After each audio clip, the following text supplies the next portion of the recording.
Wonderful. Somebody needs to do an intro. Yeah. Hello, everybody, and welcome to ASA Clickbait Sports, which is a very original concept we did not steal from anybody. Today, our debut episode will be featuring the All-Star break. We're going to talk about a lot of things, including our All-Star candidates, general vibes of our respective teams, and how we expect the final picture to play out. Let's just dive in, shall we, boys? Yes. No. I don't know. That didn't feel. fine. That didn't feel very That didn't feel very clickbaity. You feel? Not Yeah, clickbaity yeah. enough. You're supposed to let the Hold on. student recruiter immediately denigrate I somebody got- else's team. I got this. Oh my Hold god. on a minute. I might got this. What do you get when you put three coaches? One of the Oh man, what was that? How do I explain lemons? How do I describe you? Premier Shit shit poster. posters. Shit poster. Yeah. Okay, I got it. Prolific shit poster. Got it. All right, I got this. What happens when you? Okay, here, hold on. I got this. What happens when you put three coaches, a premiership poster, and one singular monitor into a group chat? You get clickbait sports. We talk about how the Monsters might be the best team in the league? Question mark. No. And how about? And how about? Wait a minute. Are the rookies falling off a little bit? I don't know. Okay, That's the actually clickbait. Okay, now that's some grade A clickbait right there. My name's Asher. I'm the head coach of Monsters, and I put the clickbait in clickbait sports. Alongside me, I got Lemons, the premiership poster. I got Park, who is the singular monitor here. I got Coach of the Eggs, SG, and head coach of the rookies, Stukmund here. And we're going to talk some ball right I don't get head coach rights. I totally forgot you were SG, Coach. respectfully, I totally forgot you were a head coach. I don't know. Already off to a great start. This is already Perfect. up to a great episode Nah, here. it's Welcome great. to the This first is episode awesome. of Clickbait Sports. We're here to talk some ball right before the All-Star break here in Season 5 of the ASA. And I think we should probably just get started here. Probably start with the MRC, because Yeah. no disrespect to the other people, I think it is the less interesting of the two. I just You look at it could from just a- straight up say that the conference little sucks, bit. except for the Wilds. You could just say that. Oh my god. Hey, you said it, not me. No, it's literally the Wilds, the BFC, Gap, you guys. Yeah. Yeah, It is not pretty. Like, Honestly. God, if you thought the NHL Pacific was a pillow fight, buddy, you haven't seen anything. Nah, quite literally, I'm battle for the we 6th could seed. quite literally compare this to modern day MLB, because like the MRC is literally the American League. The American League sucks ass. Nah, for real, dude. Are the Braves National League or are they American? NL. They're National. NL. Okay, yeah, because I remember like last time I looked at them about a month or ish ago, they had a record over 500, which was insane to look And at. they still do, Well, but they're no, also it wasn't falling just off. over 500. I think it was like close to it was like close to 666. I think. The Braves have an issue of like extreme peaks and valleys, but that is a topic for another day. Yeah. Yeah, we're If we here, wanna we're, talk we're here to talk random- about Mario randomly baseball, talk- not MLB baseball. Not actual baseball. Nah, for real. Say All that right. for another day. All right, which one of you MRC bozos want to kick us off? Eggs, flowers, monarchs, what you want? I guess I'll start. You know what? Let's let the people who are not coaches go first. Yeah. Okay. I guess for Yippee. me, from my completely unprofessional opinion as a Flowers fan, the season is not going well. As probably that could be easy to I mean, Wait, there's that's crazy. Yeah, I know. Color me shocked that our round 1 pick ended up being a bust, and that we thought that Ami would do better than they actually would, and that all of our pitchers suck except for Daisy, who isn't apparently even that much better as a power hitter, as a balance hitter than a power hitter. I'm not going to be like explaining a bunch of the like statistics crap that I did to show that, but the TLDR is that there was a reasonable chance that her previous season performances could have been explained using her current like hitting stats. Mhm. Yeah, but I actually have huge news for you. Oh. One of your first round picks is actually working out really good. Her name is Empty. Oh my god. True. I mean, yeah, Straight she is doing good. I think it's like better than the Mies. I ran the stats for the Sorry, No, you're fine. It's I was just like double checking some stuff later because getting ahead of myself. I'm for the All-Star conversation. I'm gonna probably be pushing like Madeline propaganda, but But like I was looking Faith. through it, and You don't want to do that.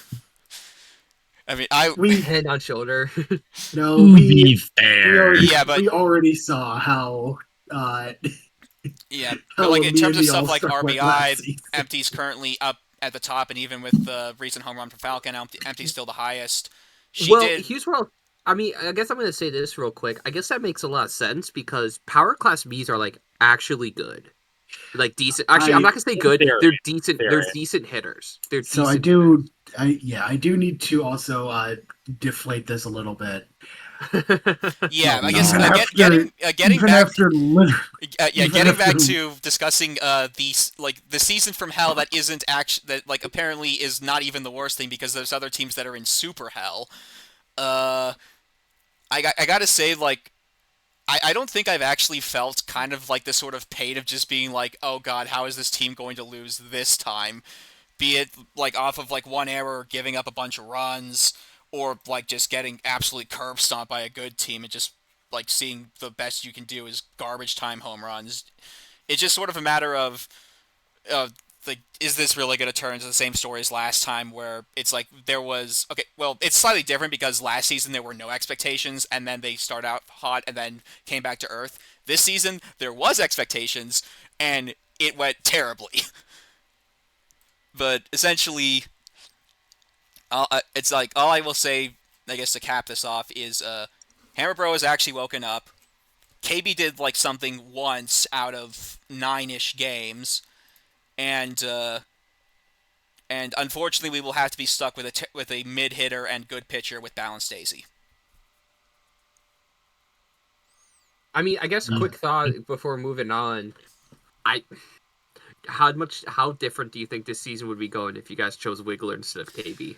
I think we'd probably win maybe 2. I think we'd probably be like at 4 or 5 wins right now, simply because of the fact that just like having a pitcher that can stay in that long, I think would be good, and also having that extra like slap hitter. Like imagine if you also had like Wiggler in addition to the Yellow Toad, who was batting out of his mind and like Critter and stuff. I feel like that just one extra piece of offense might have been the deciding factor in a couple of those games. Okay, I mean, I definitely it think definitely so. coulda, shoulda, wouldas. You feel? Yeah. I do. Yeah. I do feel the need to butt in a little bit here. Empty, even as a power class me, she's doing fine. Like she's still getting outperformed by some other me's. I wanted to hop in for a second on the Madeline All-Star / MVP agenda.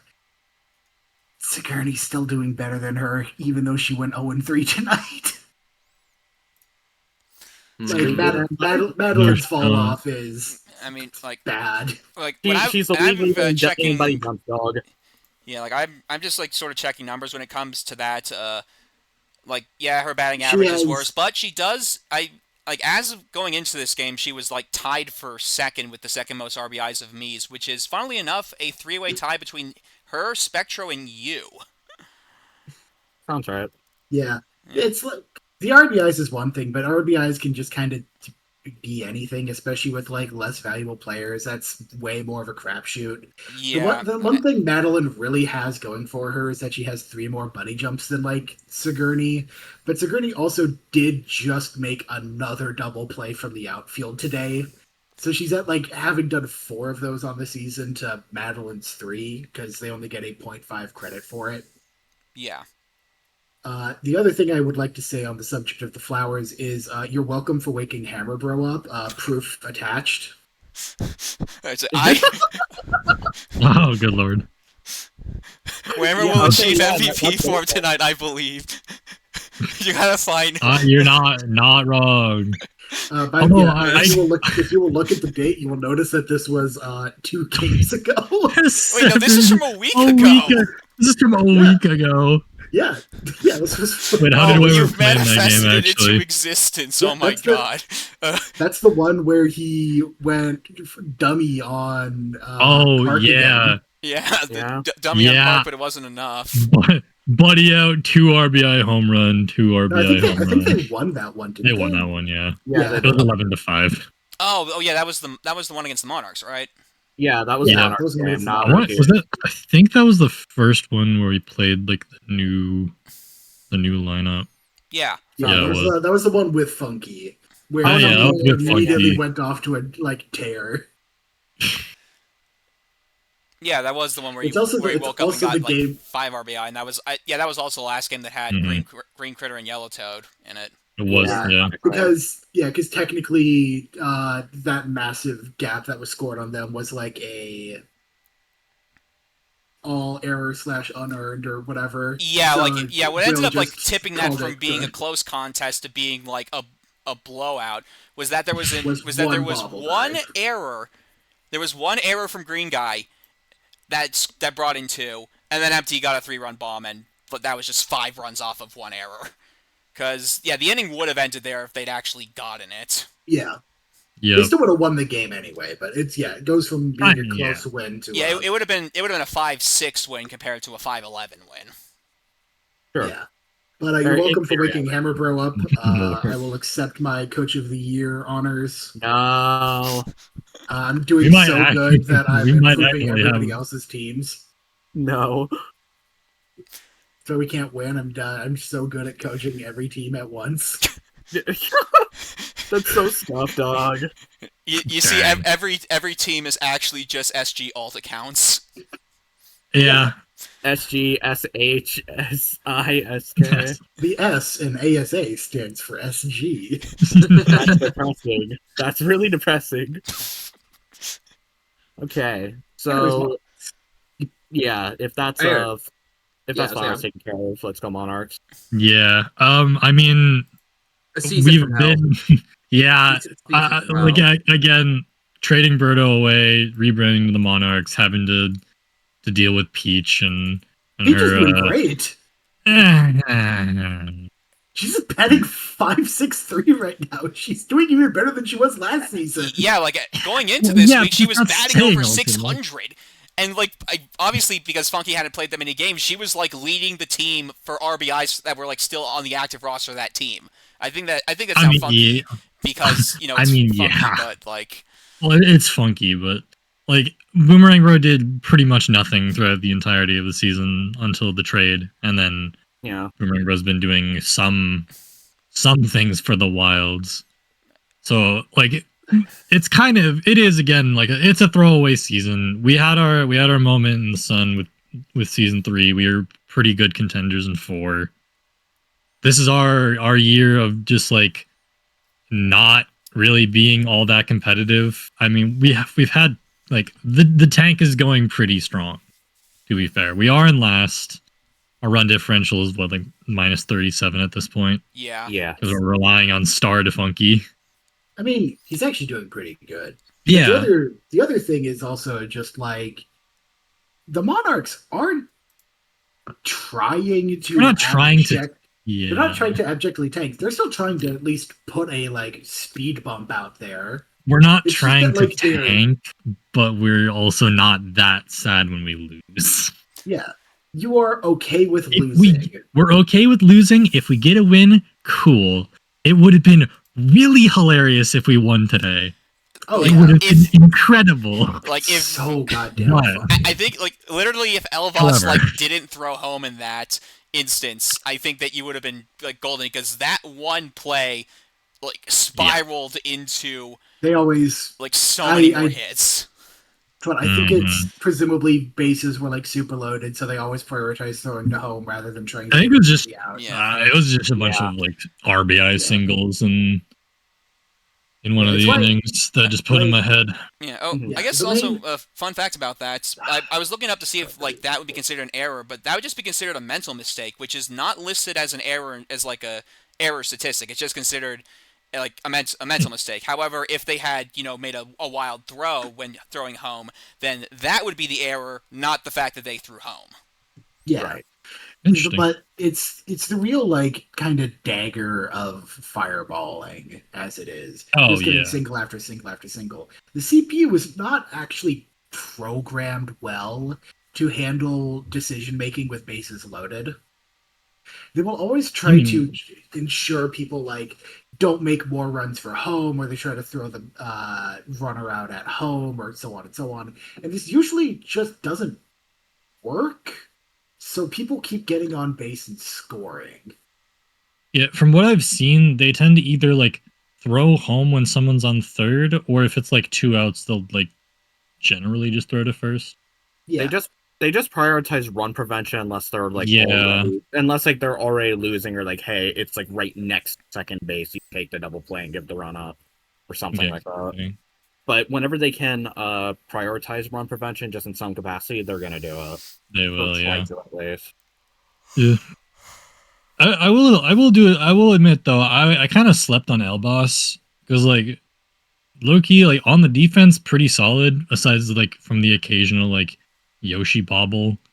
Because, you know, believe it or not. Some random, not medium trage Yoshi is seemingly always obligated to just bat 500 for no reason, it seems. Mm-hmm. That seems to be the new trend in the ASA after Season 3. Roshi did it last season. Elboss is doing it this season. Just like Elboss hasn't been 500. Elboss hasn't been terrible, which is good. Just let like it's any silver. Yeah, you're so right. Also, apparently, Baby Peach in the one game she played batted 500. So, what does that really say? No, that's one game, though. Yeah, hey, that's like funny. It's not saying anything. One game means everything, dog. What are you talking about? True. Don't you remember Will Akamos's explicit instructions at the very beginning of the season? Always overreact to one singular game of information. One single game. True. I'm pretty sure he did that sarcastically, no? Guys, KB had an okay game. The first round pick was objective. Utterly sincerely. Yes. I don't think he also said those words at all. No, I know. It's just funnier to gaslight the people, that's all. Exactly. Great. Yeah, I mean, yeah. Go ahead. No, you keep going. Oh, I'll say. Do you have more to say? I guess Yeah, I got a little bit. Yeah, we were kind of at the point where we're just kind of like having a little bit of fun with the rest of the season. We know we probably aren't going to make playoffs. Again, it'd be cool to get wins, but we're not that crazy. Like, it's not going to be the end of the world if we lose. To be honest, again, better picks for next season when we can get somebody really good, especially if we have like Funky still. True. Speaking of next season, Parker, are you aware of the very public trade information regarding the Monarchs and Eggs? I don't know. So there is a potential deal, likely to be post retentions in before next season's draft at this point. That was still considered to be on the table, where the Monarchs will give up 2 firsts and 2 seconds for BD. That could be interesting. Very interesting indeed. That could be very interesting for two firsts. 2 firsts and 2 seconds allegedly. Yeah, that's quite a steep price. It's more likely to be 2 firsts, 3 seconds, just because we have to give up a retention slot to, keep the plant and trade it. Yeah, but like that'd be very interesting though. It's a top 4 player, and you can still draft to find stuff around him anyway. Yeah, especially because they still have all those thirds too. I think so. Yeah, that would be very interesting, but I feel like that's still far away. I'm trying to There's also, I'm curious what you think, because I've heard very contrasting information about who this is a scam for. What do you mean? Like 2 firsts, like what? 2 firsts, 3 seconds for PD? Yeah. If it goes through. If it goes through?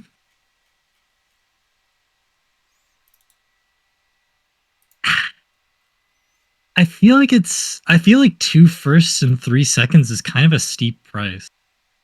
I feel like it's a little much. Like, I know PD is really good, and PD's had the ability to carry teams before, but PD is also very prone to just having off games. We've seen it so like is every other top To 4 be power fair, hitter. every other top 4 power hitter has those games where they just kind of look off, but it feels like PD's had more of them. And you can build a team around PD, but it's a matter of like actually properly building the team around.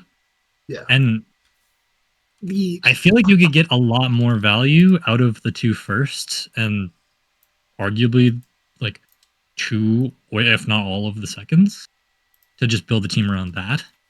Especially depending on where your firsts are.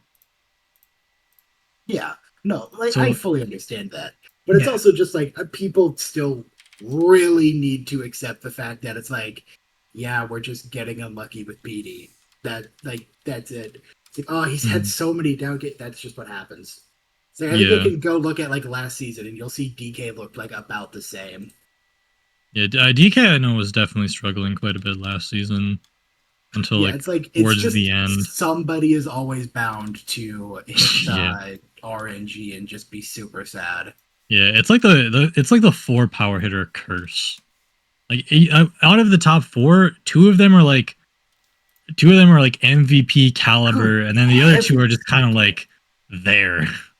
I mean, DK last season had DK last season was he had 4 home runs and 15 RBI. Literally, PD cannot do worse than him this season. He's already ahead of him. Like, this isn't even the worst season by a power hitter. So, like, PD is still doing better than some of the worst seasons we've seen. Keep in mind the fact that PD was also putting up ridiculously good numbers last year for the 1-win eggs. Like, if you if you legitimately look at last collective, there was a very strong argument that PD was a top 5 player in the league. The only reason why for sure it was because the eggs had 1 win, which is understandable, but it naturally downplays what he did. Oh no! Before playoffs, PD was top 2. Literally, it was Dark Bones, PD, Gap. Like, he was the second best power hitter. It's just like Dark Bones had 5 more home runs and 3 RBIs and a much crazier on base percentage. Right? Yeah. Like, it was literally just not even close. The only problem is that PD wasn't in MVP conversations because the eggs were bad. Yeah. The eggs were, a PD can only carry so much. Yeah, one player can only do so much, honestly. You can only carry so much when you don't have a defense. Yeah, that was the bigger problem. That was arguably the biggest. Like, obviously you have PD at shortstop, but like...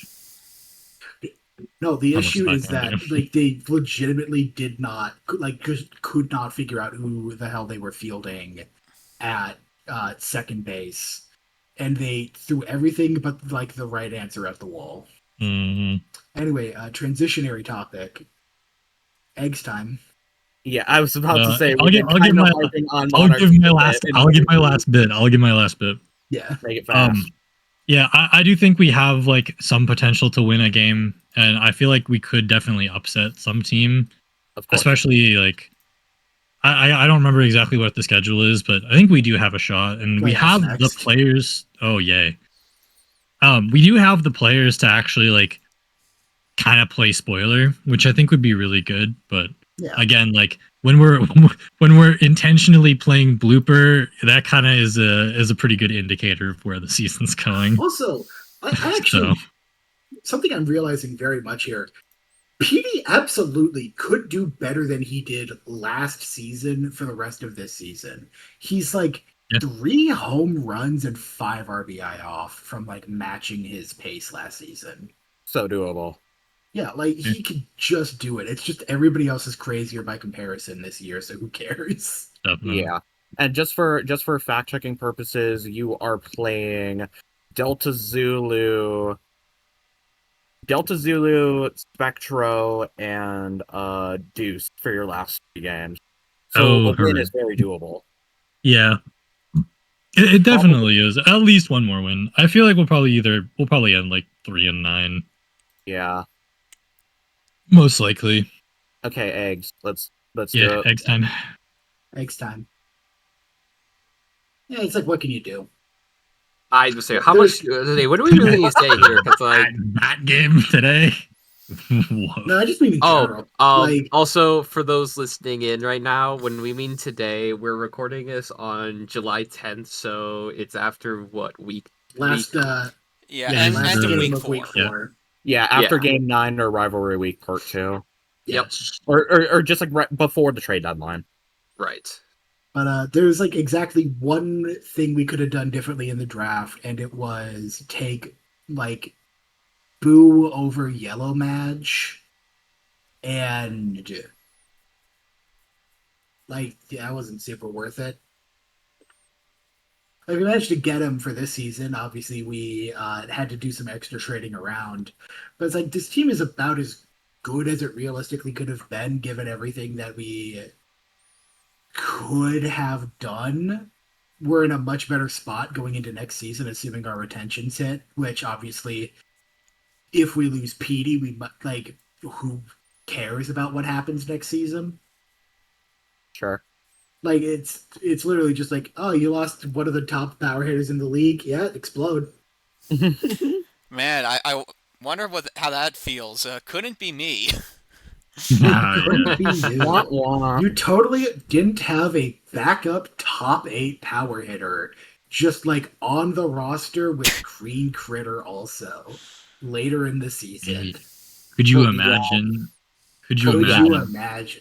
I do actually think the like, oh, Petey's gone drama is a little overblown. Like, I know losing PD sucks, but like it's literally just healthier for the league. If Akamos got to hold on to fucking PD Whammer like the entire time, it would be just like boring. Yeah, I can absolutely see that. Oh hell no. Yeah, like we are actually in a very, very healthy place as far as power hitting distribution goes. We're just like one good star target away from like it being perfect. Boomer should be a good star holder even at medium trash. So long as you just never go to playroom, you'll be fine. And you can literally always choose to never go to playroom. Yeah, and I guess on like the topic of distribution, like looking at the the top 6 who all have minimum 25 RBI, they're all on 6 different teams. Yeah. And then you also have I don't even know who's currently at that. I have it currently sorted for they are. Let's see, Firebro, Bowser, Red Critter, I can just give you like the list 1 to 10 because I have it pulled up. Yeah. In order, you have Bowser, Firebro, Red Critter, K-Rool, PD, DK, Green Critter, Hammerbro, Funky, and then Blue Critter is the top 10. And yeah, there's at least one player from every single team on there. Yeah. And there's only 2. Who's the second team with the repeat? Because the first one is Knight, second one is Rookies because of Blue Critter. Okay, yeah, that actually makes a lot of sense, yeah. Yeah, and Green Critter was originally on the Flowers, but like as it stands, just going by the numbers, you have the big 4, you have all 3 bros, and you have Red Critter. All of those can, with chemistry and so on, are really good build-arounds defensively and offensively. Mm-hmm. They pair up really well chemistry-wise with a bunch of characters. They all hold a star really well, even if like Boomer is kind of so on. Iffy, yeah. He would still be really good. The problem is that like Boomer is now on a different team and is likely going to be retained. So that distribution's just kind of screwed for next season until somebody falls off retentions. That's really good, and that'll not really fix it. It'll just change the balance. I mean, it wouldn't even be the first time that like Boomerang got dropped from dropped through retentions, because that's what happened to AJ's team like between seasons 3 and 4, right? Yeah. It was him and Junior being lost, forced them down the 8-hole. Yeah, but I thought it was between 2 and 3. No, 3, 4. The only like other high profile thing before that was, I think in the recaps from like the ones between season 1 and 2, Hammerbro actually fell through retentions, but everyone did a sort of gentleman's agreement to let Akamos redraft him. Yeah, Hammerbro, K-Rool, and like 3 critters, all the bros were in the pool or something, but people just like had gentleman's agreements to just let people get their players back, all done. But it's obviously, between seasons 3 and 4, Boomer fell off for AJ. and then PD also fell off, and that created a really messed up draft. But as far as things went, a lot of characters ended up on more coalesced teams, so that distribution wasn't as good. Right. But we at the Eggs are kind of in a really funny situation called all of our batters should just bat 400 just on average, and what can you do when they don't? Yeah. It's like our team literally should just be fine. Even when we were fielding Baby DK, he should bat 400. And it's like you just can't do anything when they don't. You just kind of have to sit there and go, shit, guess that happened. Yeah, right. And you gotta... It truly is the ultimate luck relying game, if we're being honest, just because it is probably the most volatile, or like the most extreme if things don't go your way. It's not, I don't even think it's that. I think it's just like we've reached a point where we have enough, maybe not understanding, but enough characters who have been like elevated, and the understanding that they should be good is like there, that everybody else's offenses are now just like extra juiced. Sure. I want to look at the team stats right now. Our batting average is still like not great. From what I have, but, it's like, at 404 right now. No, it's at 412. Okay, yeah. So it actually technically went up from whatever numbers those were. But the whole issue is that like basically every single other team is batting above where a normal league average should be, because everybody else's offenses are just juiced to hell. Yeah, but my numbers may differ slightly from Ziggy's, but I currently have that the league average is 487. Also, your stats aren't updated yet for that. Yeah, they aren't updated for the monsters or the. They are updated for the monsters. They aren't updated for the rookies and knights, because I haven't put that game in yet. Yeah, the average is currently 488, but when you take the eggs out, everybody else is averaging almost 500. It's 498 without the eggs. It's literally like, what is it? Literally, the eggs are the worst at 412, and then the second worst is like an extra like 472. Yeah, it's a major jump. It's like a point. Yeah, that's the monarchs. That's the monarchs, by the way. Yeah, exactly. That's what's weird. Yeah, no, it's like we just can't get lucky to save our lives. The pendulum and even when we did get lucky, the pendulum inevitably swings back the complete other way, like it did tonight. Right. It's like there's not much we can do besides just kind of sit there and go, "Yep, it's happening." Shout out to Eggs going 4 for 22 tonight, or something ridiculous. Yeah, I think it was 4 for 22. It was 4 for 22. It was not good. That's just the ultimate doom roll. Yeah, that's not even low rolling. That's doom rolling.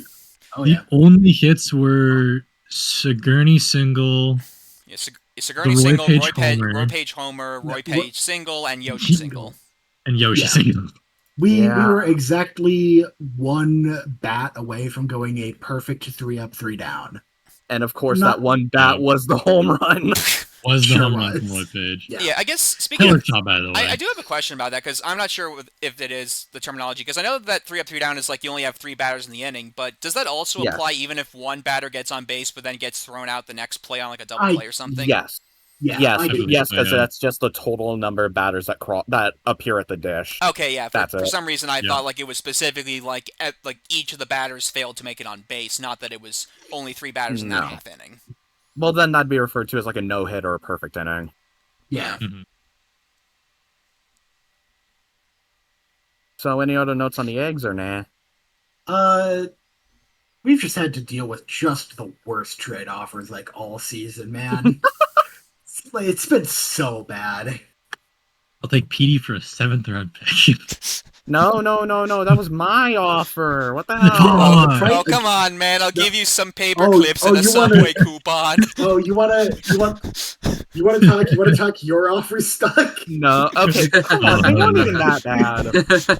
Oh boy. They weren't even Goomba, that bad. fourth rounder for Yellow Match. And Goomba. And Goomba. Yeah, Goomba, all-star play. How's he doing at the moment? Isn't he on the bench? Yeah, he is. Okay, that's not even due to Goomba being bad. That's just because we don't have friggin' room for him anymore. But he is also infinitely better options. I mean, he's not the best, but like we'd rather feel. Goomba's batting 240. Yeah. No, I know. I mean, you'd rather feel the Goomba rather than a me just due to medium tread instead of low. Like he is getting unlucky. No. But quite frankly, there's just no room anymore. There's only two. There's one me that is batting worse than Goomba, and that's Bale. Every other me is batting better than Goomba. Well, Goomba hit a home run, so he's automatically cleared of LVP conversations. Yeah, well, so did Bale. So did Edward. Womp womp. Funnily enough, all three of them are sitting at 3 RBI with 1 home run each. Yeah, that's actually kind of pathetic. It is actually very funny. And even then, Edward, who, we have had to fight off calls for people just don't fucking understand Edward. It's so sad.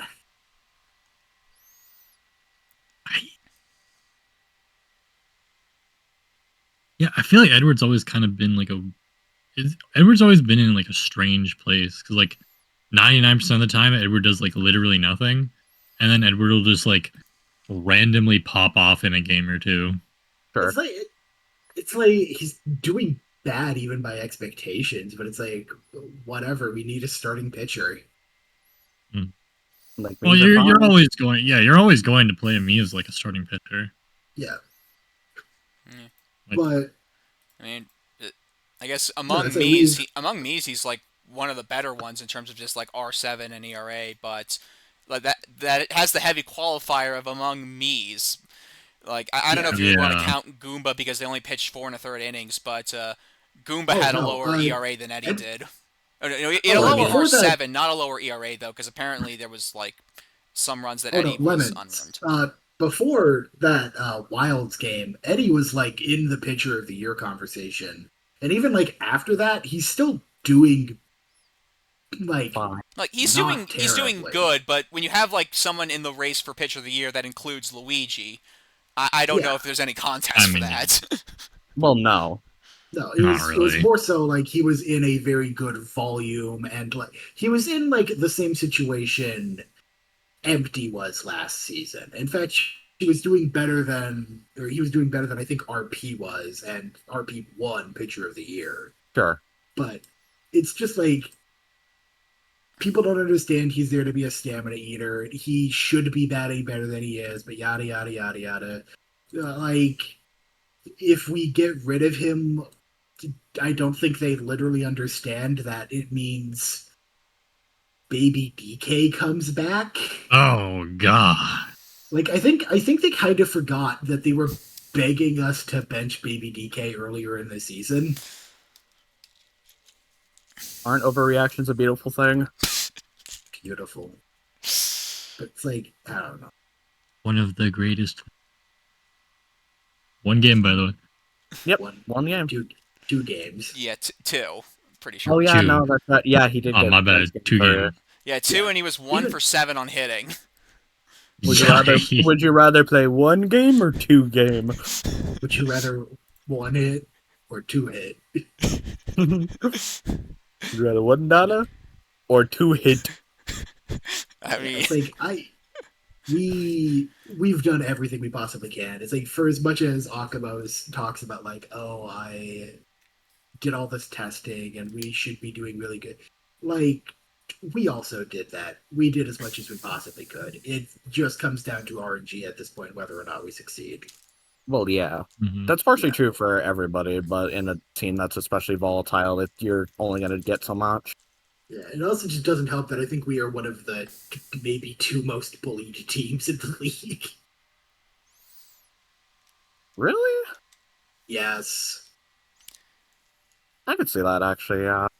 No, it is actually quite fascinating that both the flowers and the eggs, the most and least role-reacted teams might have the most people trying to just say shit about them.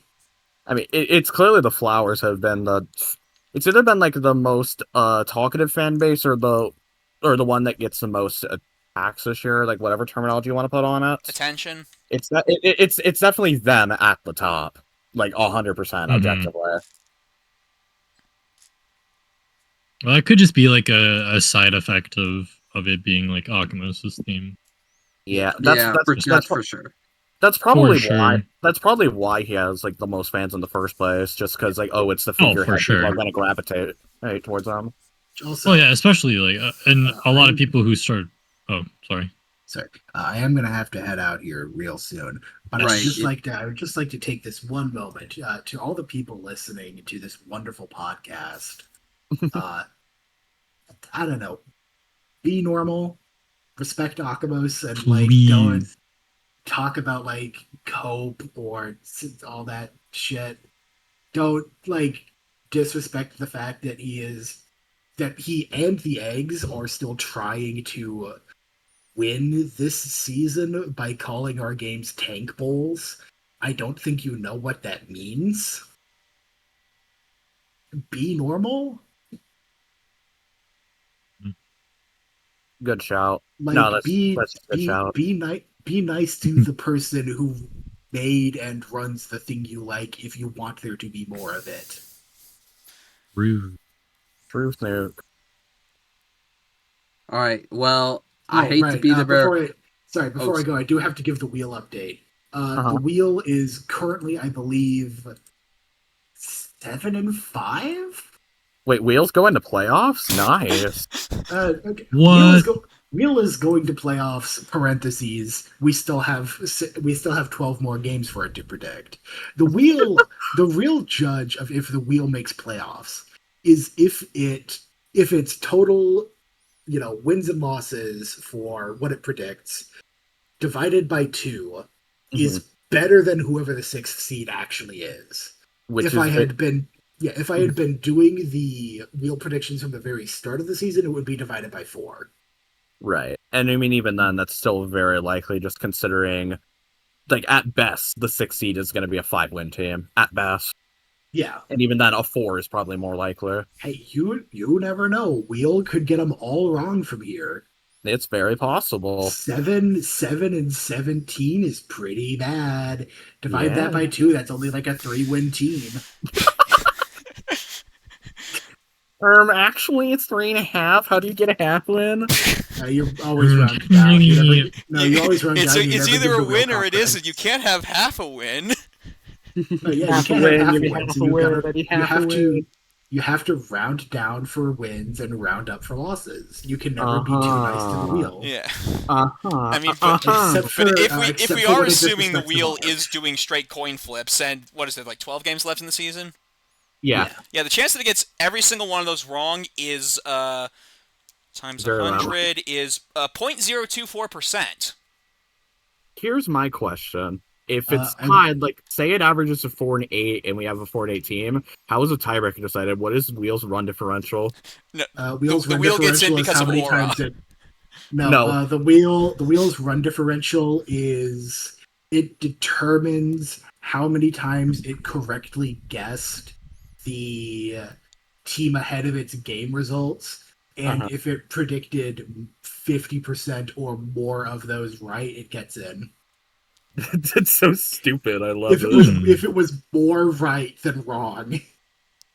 That really is dumb, and I love it. That's the power of the wheel, baby. True. It's going all the way. We'll do the Super Bowl. We'll do the Super Bowl. Really good news. I think actually currently it might actually be the most popular ASA There's news. No way. It might. Wait, as in news source? Yes. I mean, as far as things go, it's like if we're using Fire React as a metric of popularity, discounting news that has Fire Reacted themselves. It is currently ahead of every other ASA news. I mean, keep in By mind, at least one fire react. It also has 8 wheel reactions, and that's the real criteria. Yeah, that also. Well, okay, that's double dipping on the vote. That would be counted as voter fraud. Womp. You But no, don't mind committing a little voter fraud. It's fine. But no, it is the most fire ASA wheel. Not ASA wheel. The ASA wheel. It is the ASA most, wheel. It is the most fire ASA news source, apparently, as decided by the people. I'm gonna hang that on a wall like a journalism award. No.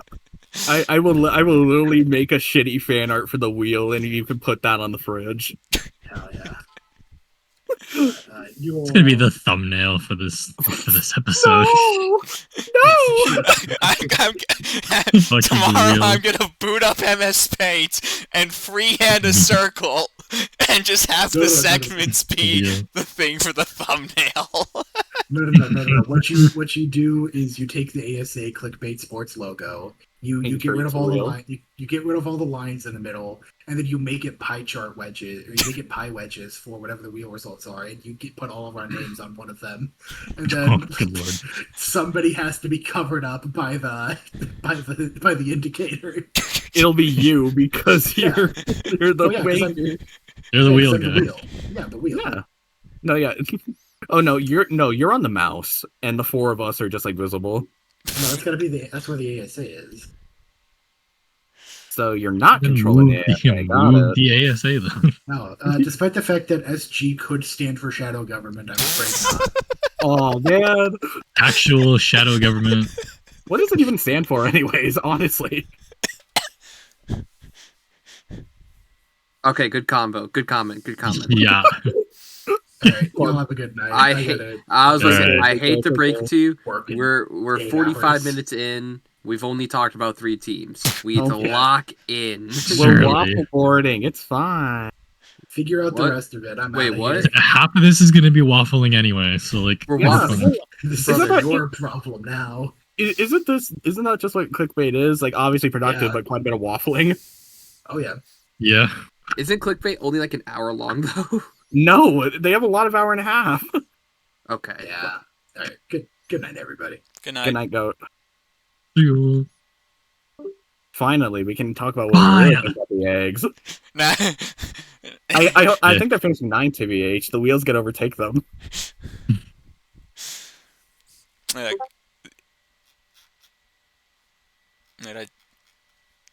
Never mind. I don't know. First, I heard like a ping for some. No, I heard a ping for something, and I was wondering like who was pinging me. Yeah, I don't know. No, that was SG getting back to me on an offer. Oh. This is straight deny. All right. I guess moving on to that point. Let us hear what the 2 coaches of the actually good teams in this league have to say about their seasons. Take the floor. I mean, just absolutely magical, man. It is the fact that that's season... enough. Yeah, Who wants to sell? Give him his time to feel the enjoyment. Give him his time to feel enjoyment. This South Blaze contest. Let's go. The fact that this season is just going as well as it is, I mean, no one expected it because, to be fair, I mean, we literally had to retain Red Paratroopa because our previous season's team was so bad. And so the fact that we have been able to go from 1-11 to winning our last game in the very last possible chance in season 4 to now being 6-3, second in the league, and also qualified for Sundown is just truly amazing. And I attributed pretty much most of it to the top 3, but I mean the entire team's just been performing. I mean, you saw the performance today of like the rest of the team. I mean that comeback today. I mean, spoilers if you haven't watched it already, but I hope you've watched it if you're watching this because it's a companion piece. The comeback was literally 4-8. Kareem, Green Para, also known as Eric, Red Koopa, with a C. Eric with a C, true. Yeah, Red Koopa, Red Madge, and Gangsta Mario. That was special. Yeah. I mean, yeah. Like it, I think getting 8 hits in a row is, I think, the closest you can get to visualizing what the phrase team effort means. I mean, but the thing is, though, this isn't the first time that happened, though, for the Monsters this season. They've done that. They literally, every game for the Monsters, they always have, like, one inning where they'll go off for, like, 7 or 8 hits in a row. Like, they did it against the Flowers. They've done it, I want to say, a couple times last week, too. Their last 2 Yes, wins. they had a... They had... last... Oh, yeah. What's up? I was gonna say it was 1, 2, 3, 4, 5, 6, 7, 8. They had an 8-hit inning, 8-hit second inning against the Flowers, and then it's been a full team effort. No, yeah, it's literally been like the last 2 wins against the Rookies in week 3 part 2, and then tonight, where it's been like in like the last inning where they hit is a streak of like 7 or 8 hits in a row to tip the scales at the end. Yeah, and that one was 6 hits in a row. And funnily enough, the rally killer was Bowser. The rally killer was Bowser on a double play. Yeah. But it's like that's just what it comes down to. It's like the Monsters can have whatever the top 3 can do whatever they want, but if the back 6 aren't doing what they're supposed to, it's only gonna work so much. And the last 2 wins have exemplified it for like, oh, team's struggling or like maybe keeping float, but once they lock in, good night. Yeah, and that definitely is a big difference between like the previous 2, because with the recent win, they were able to lock in the last inning and win. And in the previous game, the bottom 6 had a grand total of 3 hits among 18 at bats. Yeah, and that was the game they almost choked the Monarchs. Yeah, that was the escape game. But also, so we talked about you talk a lot about the bottom 6, but now but you also you have to talk about the first 3, because I think the 1, 2, 3 of the Monsters is the best 1, 2, 3 in the league. Yeah, like in that game as well. Game as well, they were hitting. If you're gonna 10 for disagree, 12. I got the cold hard stats. Bowser, GDB, and Wiggler are the only the AJ Monsters 1, 2, 3 are the only 1, 2, 3 that are all in the top 10 right now in terms of offensive performance. If you count for OPS, you have Bowser's number 2, GDB's number 8, Wiggler's number 10. You have Bowser hit 14 home runs and has it's the second most home runs and the most RBIs. GDB is currently batting .744 with 3 homers and 11 RBIs, and Wiggler is batting .769 with a homer and 8 RBIs as well. I mean, that is just the definition of elite and the best performing offensive performing 1, 2, 3. Yeah, I gotta give it to you on that one. You are right. Yeah. I mean, it has just been the definition of elite. You do have competition in terms of the 1, 2, 3, though. With who? There are. Honestly, I'd say Rookies. I think they've got a pretty solid 1, 2, 3. The Double Bones Fire Bro. I mean, I attribute that a lot to what BDB. I mean, okay, no, that's Dark Bones is having. I mean, no one expected Dark Bones to have as good a season as last season, and he's definitely more of like the still power threat because he has 4 homers and 11 RBIs. He is batting league average though, which is 500, and so I don't know how much you attribute that. I mean, that's still fine because like you want to bat league average, you're fine.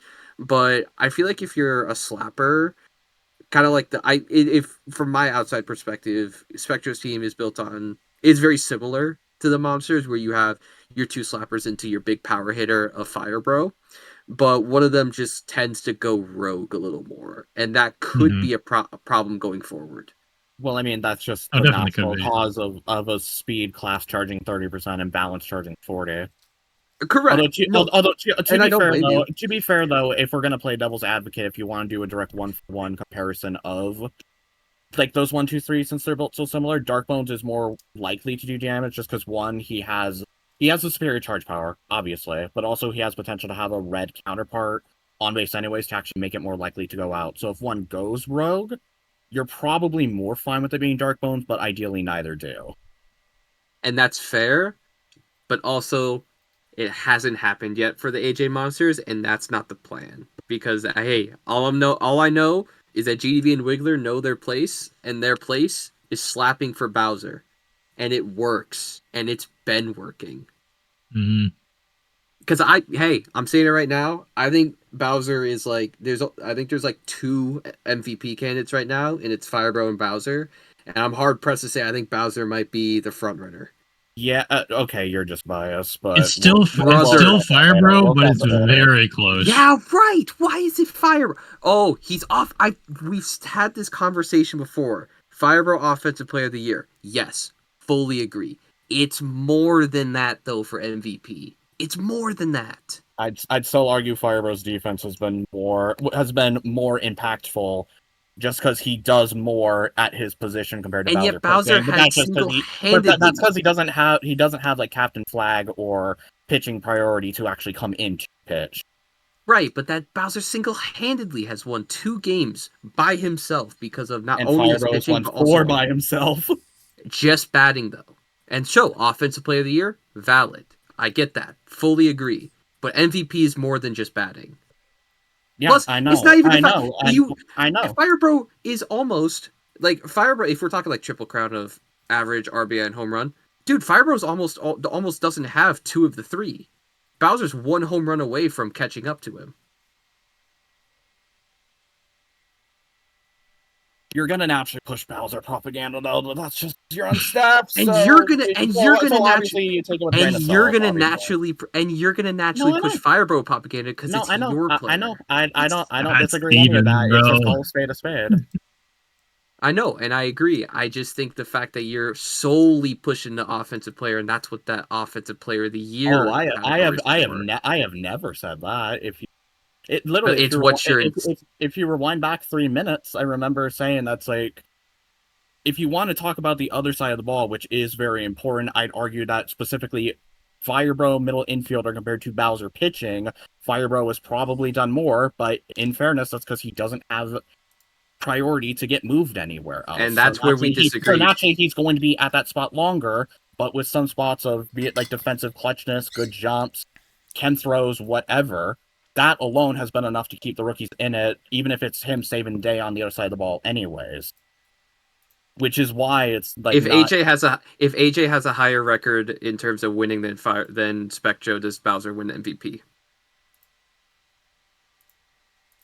Genuine question. I also don't know.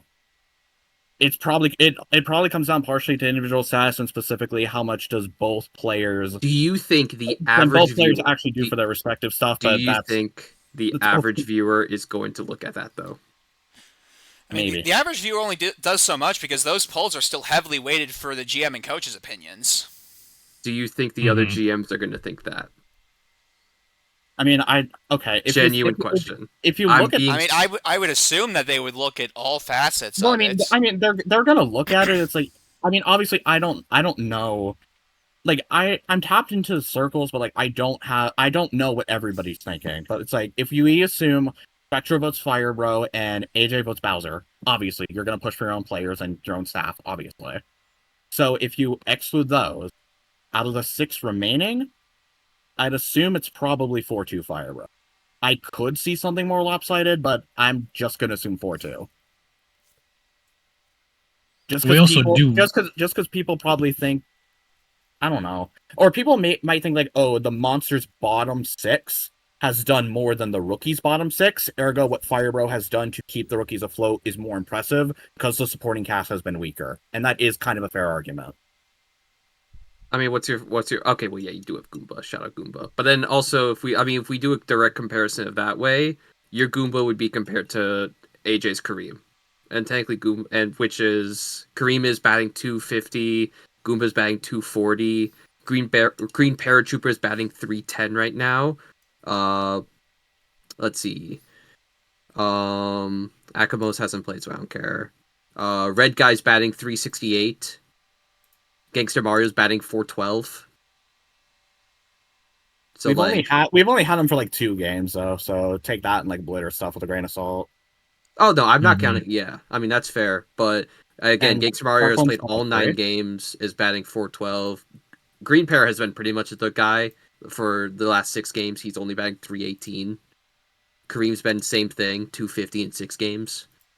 Red Guy, same thing, 6 games, 368.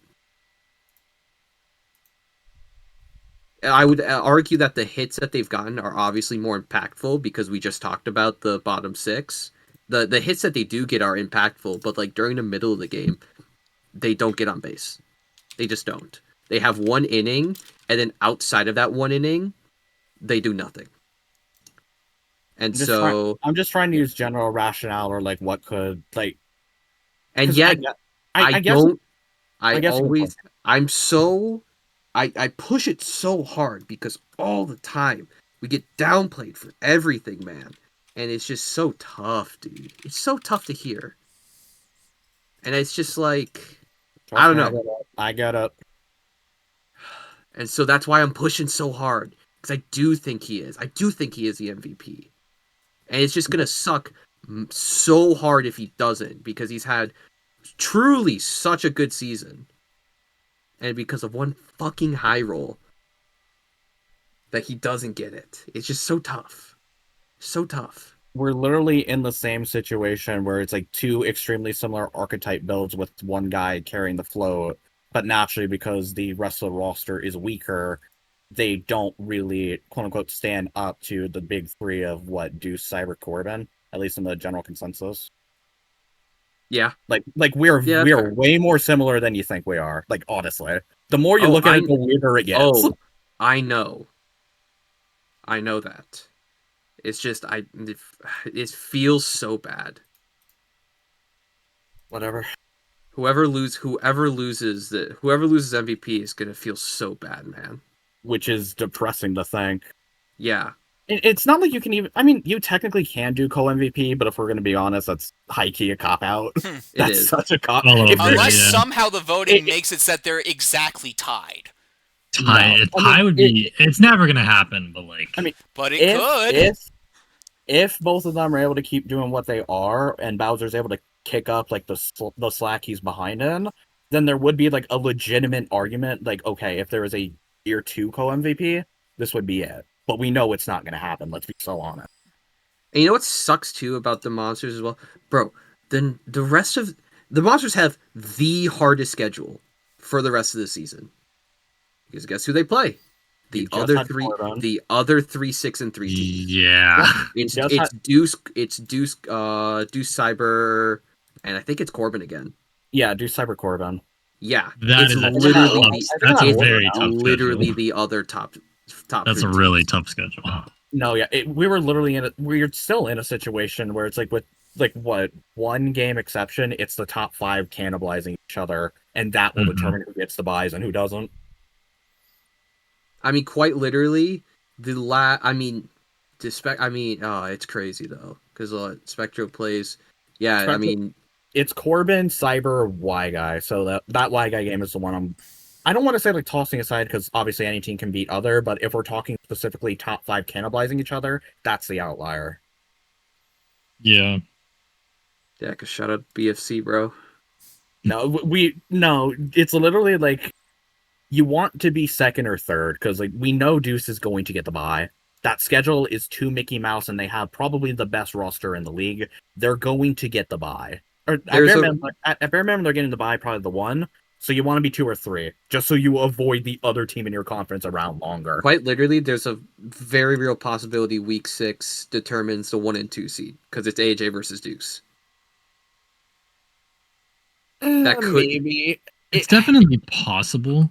If Deuce wins the 2 games before then, I think he clinches a bye at bare minimum. Maybe not the 1 seed, but at least. Well, both 1 and 2 seed theoretically would both have the bye, so. I mean, yeah. It's just like I think in that position, Deuce would at least clinch like a 2nd place finish at worst. Because because AJ next week has the revenge game against Cyber, who they've barely lost to, and then it's Corbin again. Right. And I'd argue like, I don't know. I would say like I feel like I feel better against teams like Cyber because like it's a lot more predictable than teams like Y Guy, where they're like anything could go kind of crazy, and especially with like the defense of the monsters, which can be is still suspect. Very shaky. Those like dribbler slap hits are very tough to deal with. And so I don't know. I feel like a little better going into matchups like that than I was like previously. So that's why like with that Y Guy game, I was like super happy just to get out with the win after like almost choking it, because that one I always like. I even told the rest of the coaching staff, I'm like, dude, this is a trap game. Like this can very easily go wrong because of how our team is built, and it almost did. So like yeah. I don't know. I'm feeling very, very, very good. I'm just glad we made Sundown after finishing 1-11. One of the best single season turnarounds, dude. It's awesome. Bro says that we literally just saw Spectro and Cyber literally go from, I think, like both career worst to being finalists last season. So the fact that we're getting turnarounds in back-to-back years is actually kind of baller. Like, hey, honestly, if we can't agree on MVP, we can't agree on Coach of the Year, though, baby. Yeah, we're campaigning. We're gonna start campaigning. Hell nah, bro. We're gonna start campaigning this shit. Let's go. I mean, okay, you should be, but I have copium. Let's get the first back-to-back or first multi-time. Vote me, please. Yeah, okay. Okay. Like I know it's not actually gonna happen unless we finish top 3. Like I know, but just let me have hope. Yeah. I mean, it's probably the coaches of seeds 2 through 5 right now, which is insane to think about because it's all BFC coaches. By the way, Deuce we already know Deuce is winning Executive of the Year. That's just a foregone. That's most likely, yeah. Easy money. He's gonna get a buy. He's made good trades, and he's made his retention slots somehow even better. That's clear cut. Executive of the Year, but maybe not Coach of the Year, just based on certain things that's been said in the server. And naturally, just because like a franchise wins Executive doesn't mean they're automatically also going to win Coach, or vice versa. It's been split almost all the time, I think. Yeah, exactly. Yeah, that sounds right, actually, yeah. All right, well, I mean, I think that's a pretty decent turning point. Let's talk about the rookies now. Okay. Brutal loss, but if we're being honest, we knew that this Cyber game could go either way.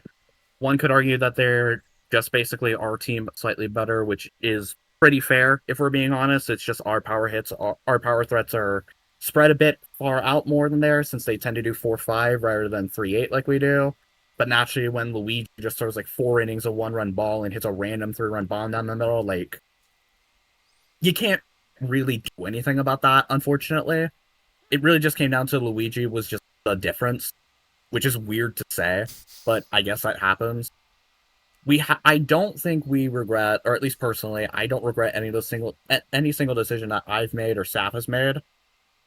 We knew that we were going to be extremely underrated or extremely underestimated going to the season just because of the hand we put ourselves in, and yet we found a way to start the season 4-0. We are right on the doorstep of Sundown. We are almost guaranteed to get in. It's like a 97% Wait, you guys started the season 4-0? Yes. Yeah, they were one of the 2 undefeated teams alongside Corbin's squad before. Oh, damn. No. We were the last undefeated. We were top seed for 2 games. Yeah. Yeah. No, yeah, it's literally. All right, I'm continuing the Asher versus Stuck beef. Damn, you guys have lost 4 of the last 5. We're continuing the beef. We'll see you at Sundown, little bro. Yeah, that's what I'm saying, bro. No, we're gonna see. Hey, you better make it first, bro. No, we're gonna see you there. I mean, honestly, like. Yes, no. That's you would need an absolute collapse to not make it, and also Delta. Because I think literally it's either you win or it's literally needs to win out. It's literally a Spectra win or DZ and Y Guy losing at any point in the season gets us in. Exactly. It's all but confirmed. Exactly. No, it's very. Well, I mean, who do they play next? Oh wait, no, it's Corbin, Cyber, Y Guy. We're fine. Right. Yeah. I guess you could win. One of your points. You could win basically. You know what's Y really Guy funny? and DZ are playing next. Theoretically, if you lose, if the rookies lose, theoretically, technically, the first week 5 game is Y Guy versus DZ. So whoever wins it, that's technically a playoff game in quotation marks, because like whoever loses that is officially out.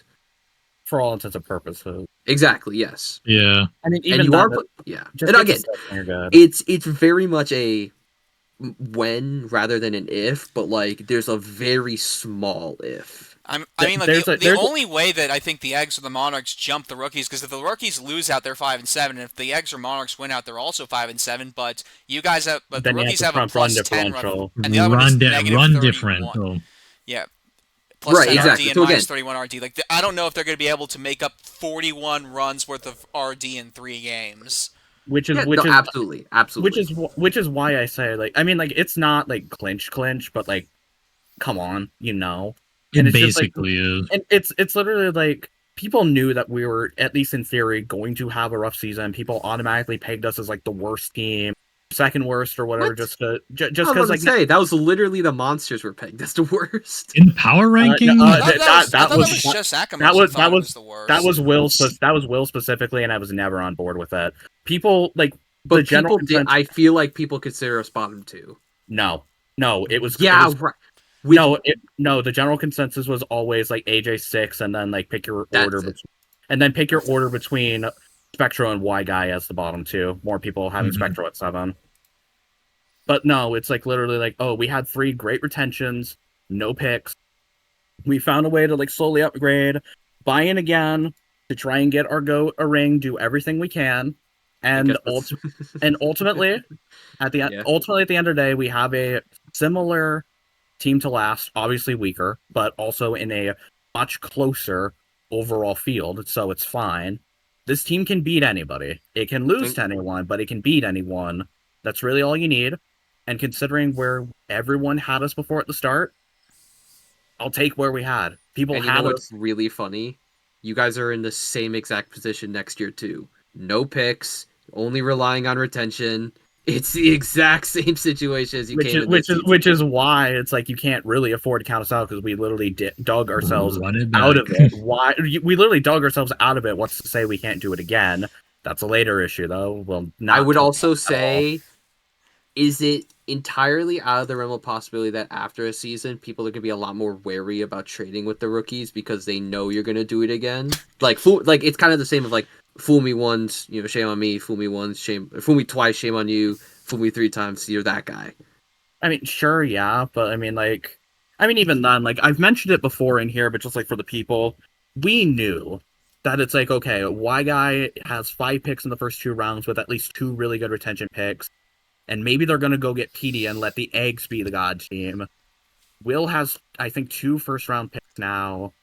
Cyber's looking at a really good spot. Deuce has really good retentions and an extra pick and an extra second-round pick, I think, something like that. Or like Y Guys picks in 2 and 3. But like at bare minimum, you have automatically 4 teams there that are going to look really good and title contenders off rip, while we're just sitting there twiddling our thumbs regardless. We're not going to compete with that. We just can't do it. So while we have control of this year, let's go push that way, because we know if we make the right moves, we actually can go win a ring, or at least go on a run, which is all that matters right now. And ultimately, we have a good roster. We're going to make Sundown ideally finish 2nd or 3rd, if things fall our way, which is probably not going to happen, but ideally. Let's keep the faith up. Firebro MVP. Madeline, I know Madeline's not me of the year, but I will push for it anyways due to the league leader in Buddy Jumps, which is actually correct, with 14.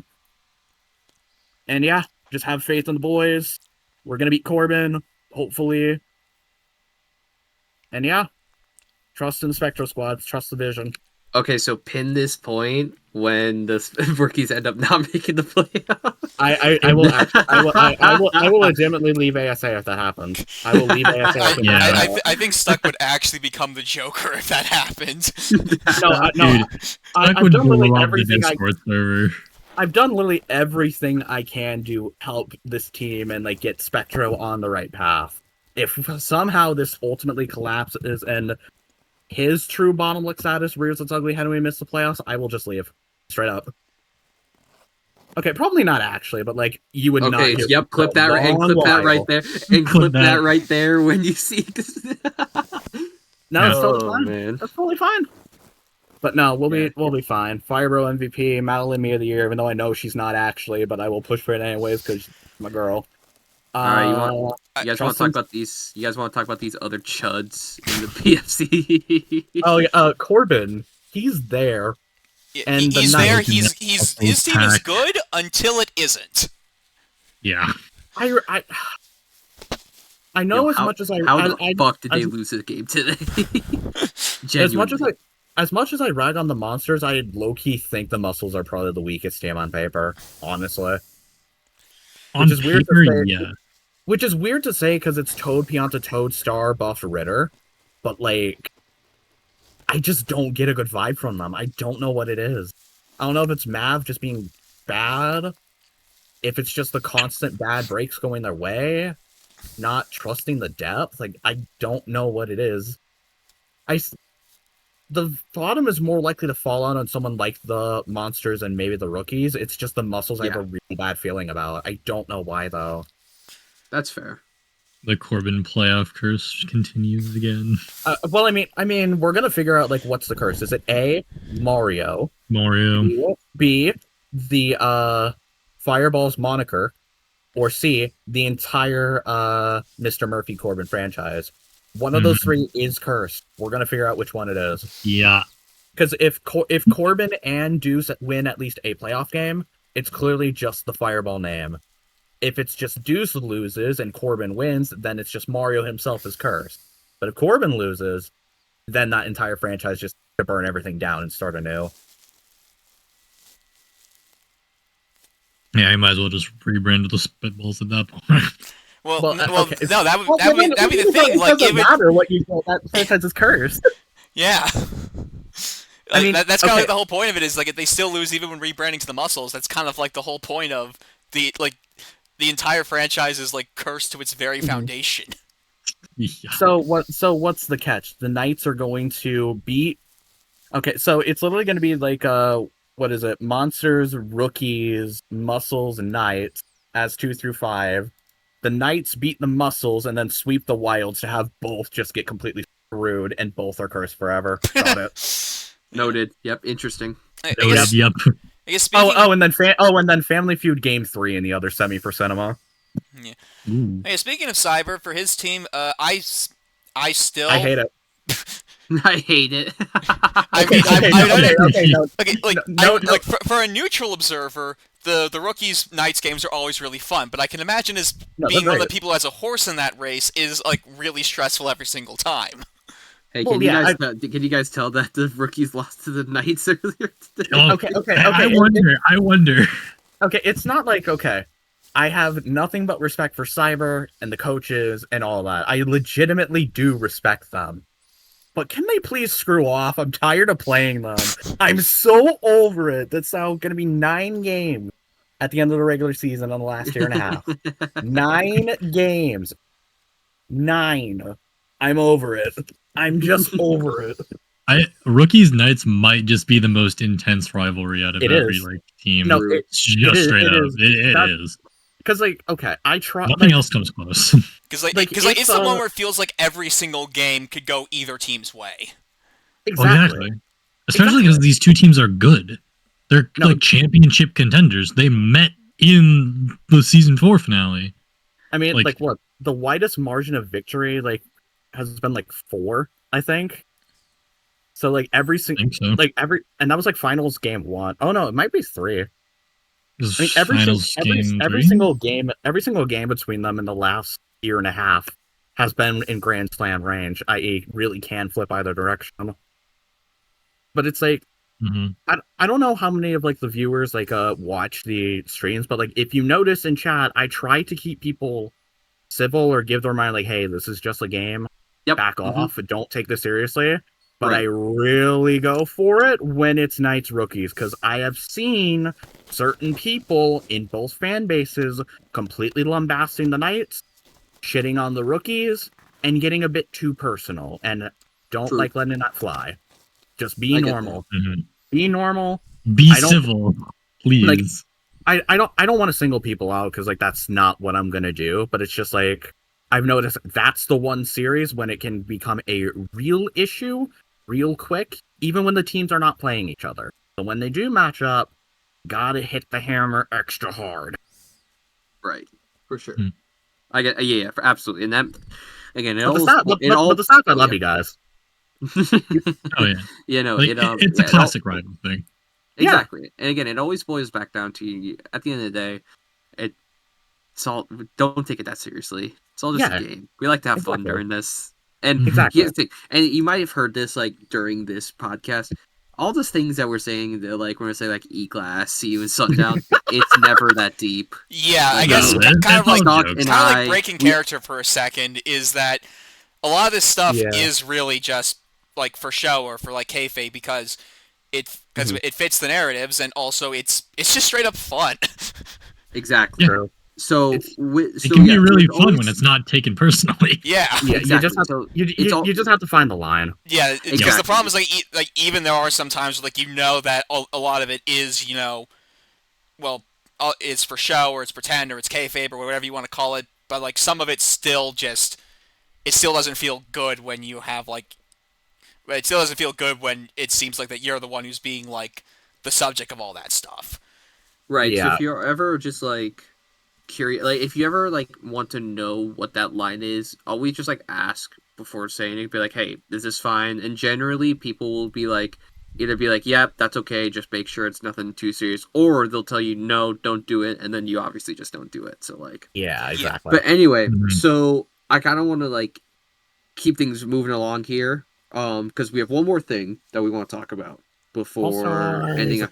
Yes, so we keep talking about week 5 and all that stuff because week 5 is we're reaching the end of the season. But before week 5, we actually do have the All-Star game for the MRC and the BFC, and so I think ultimately, oh man, I'm just trying to think of like because I don't know, like it's very on the fly here, but like, I think a big one is maybe talking about who do we think are like absolute locks for All-Stars in both conferences. And I know one's going to be a lot easier than the other because like I'm pretty sure that Team MRC is going to be the Wilds and like 3 players not on the Wilds. I was going to say that like you have the BFC, which is Conference of Doom, and then you have the MRC, which is the Mickey Mouse Clubhouse. So like it's literal hydrogen bomb versus coughing baby. Well, I guess it's a coughing baby. It's like it's sound asleep baby. So let's talk first about the MRC because I think that's easier. Okay, well, I think probably first things first, like what players not on the Wilds are going to be on that team, because that's probably the easiest to figure out. Well, okay. No, actually, no. I'd say getting probably the Wild's core out of the way, which to me is DK, RP, Mario, and probably Red Toad since he's picked up late. What about Brown Critter? Yeah, what about Critter? So there's 5. There's 5 there. And depending on how much you want to glaze Boomerang Bro's recent defensive performance, that might make 6. Yeah, no. I'm gonna say no. Boomer's not. No. Even Mario's kind of iffy. To be fair, actually, if you take a look then on the other ones, I mean, they do also have PD and Hammer Bro. With PD, currently PD is batting like just above league average here, but he does have at 5.63.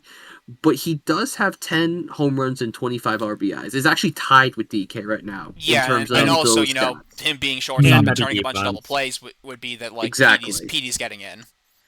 Okay, so... PD and Hammerbro, probably. Yeah. I feel like Hammerbro's done good enough to warrant the also. Yeah. So then, based on that, you have DK, Britter, RP, Red Toad, Mario, Hammerbro, PD. That's 7. Where do the other 2 slots fill in? That's Funky. The problem. Funky. Would it be Funky? Funky, maybe. I feel like that's kind of the only player. Let's see. 6 homers, 16 RBIs, 485 average. Maybe. Yeah, probably. 163 OPS plus. 2 sack flies. I have a shout. If we're talking, I might have a shout actually. Hold on. What about Dixie Kong? What is Dixie hitting right now? 600. like I know it's like rich coming from like the guy who has a vendetta against Peach, but it seems like if you're going to be putting Dixie in that slot, I mean, Peach is batting better than her. She has as many RBIs as her, and she's That's like a good, and she's a good pitcher. Like as well, much as it pains me to say, like she might be on the All-Star team. She does have a 7.64 ERA, but like ERA is really tough in this league because it's just such a high scoring game. So like I don't count it that much, but I could see Peach. Unironically, I could. She has a Z-WAR of .618, so take that what you will. There you go.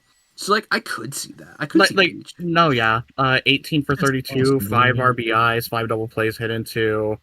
Let's see, 7.64 ERA in 18 and a third innings, no strikeouts. I mean, to be fair, the only two. There's not a lot of people with strikeouts. You know what's really funny? The two people that are leading in strikeouts are both on the monsters. It's Wiggler and Bowser.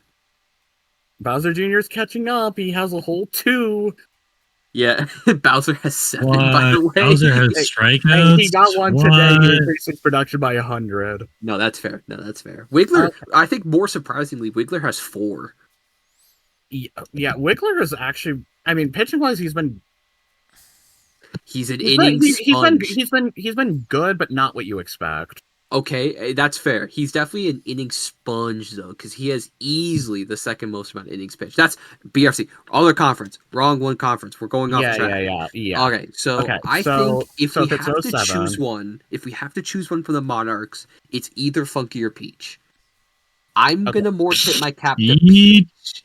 I'm going to tip my cap to Peach. It feels rough, but I think it is. Okay, so do we want a direct comparison for Funky Peach? Yes. Yeah. Okay, so starting with Peach, I will just repeat those again.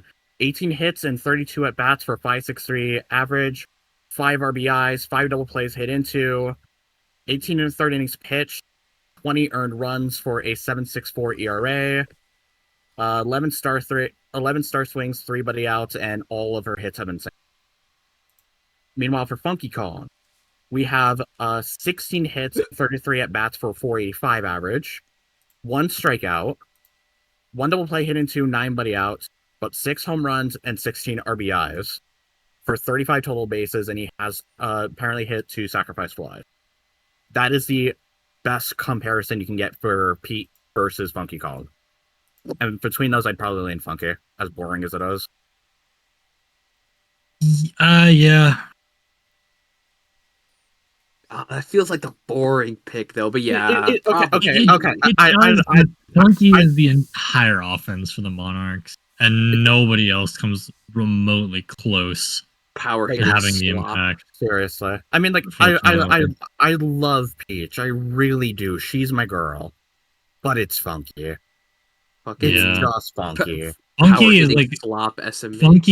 Funky and maybe Dixie Kong and maybe Tiny Kong, but that's pushing it. Not Tiny, no. Not Tiny anymore.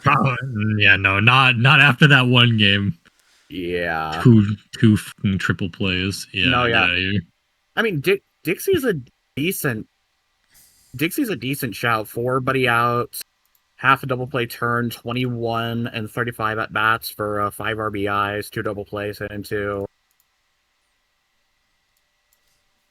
Fine. It's not terrible, but again, Funky's like pretty much like the only one.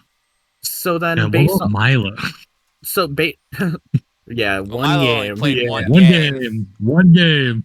So based on the split, we have 5 wilds and 1 for the other 3 franchises. Now get a 9. Do I have to? Yeah. Because who is it? It's because like everyone else has like some major drawback to it. Like Birdo's just been kind of okay. The only good going for Daisy is her pitching, because like she's absolutely not a good hitter. Okay, honestly, like the more I'm looking at this, it's probably Boomerang, bro. Because like, okay, 16 hits and 33 at bats for 4.85 average, 2 home runs, 8 RBIs, 1 stolen base, 9.5 double plays turned with 3 star swings. It was a double, 23 total bases, 3 double plays hit into and 2 buddy outs, which aren't great.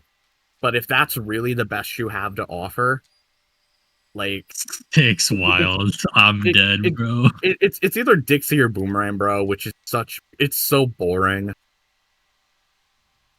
I kind of want to put Dixie into Spite Deuce specifically, but if I'm being honest, it's Boomerang, bro. Yeah. Probably.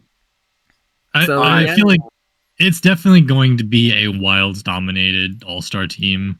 Oh, for just sure. because the Wilds are quite literally the only team in like the conference that even remotely has a chance at winning, which is kind of unfortunate. I'd say just give probably a quick honorable mention. It's definitely to Dry Bones for the Flowers, batting .588, but again, it's just not good enough, sadly.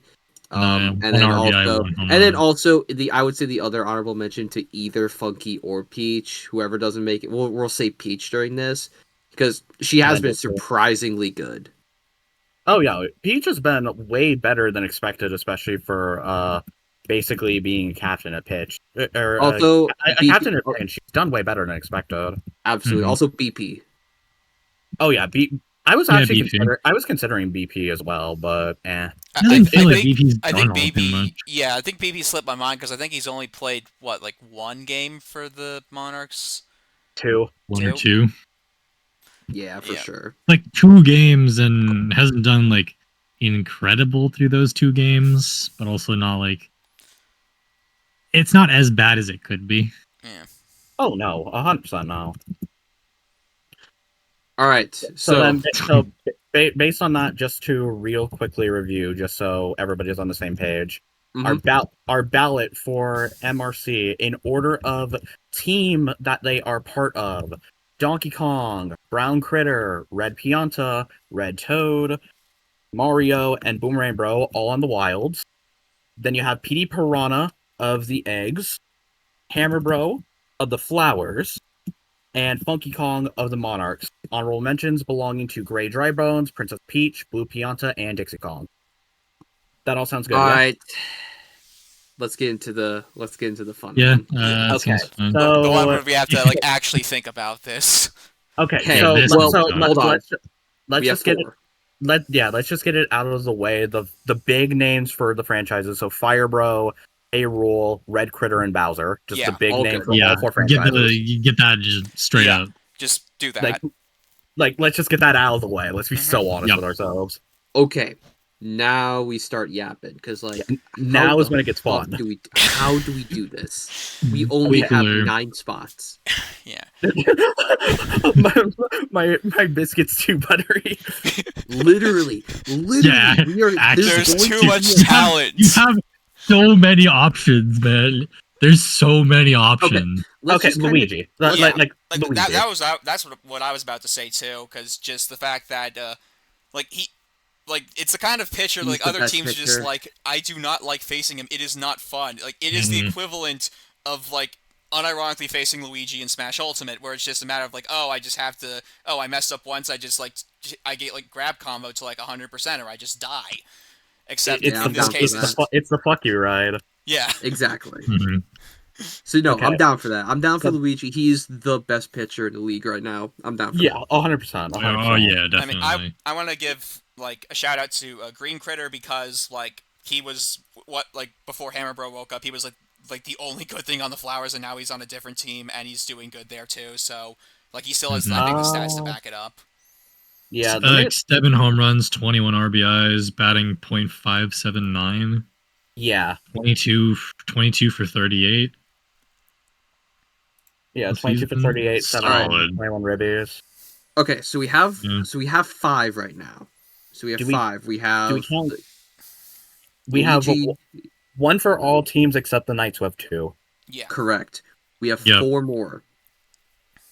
How do we do this, bro? 4 more, preferably splitting them up however possible. Okay, let's just give a quick thought of rundown about what each team has. So for Corbin's team, you have the yellow fellow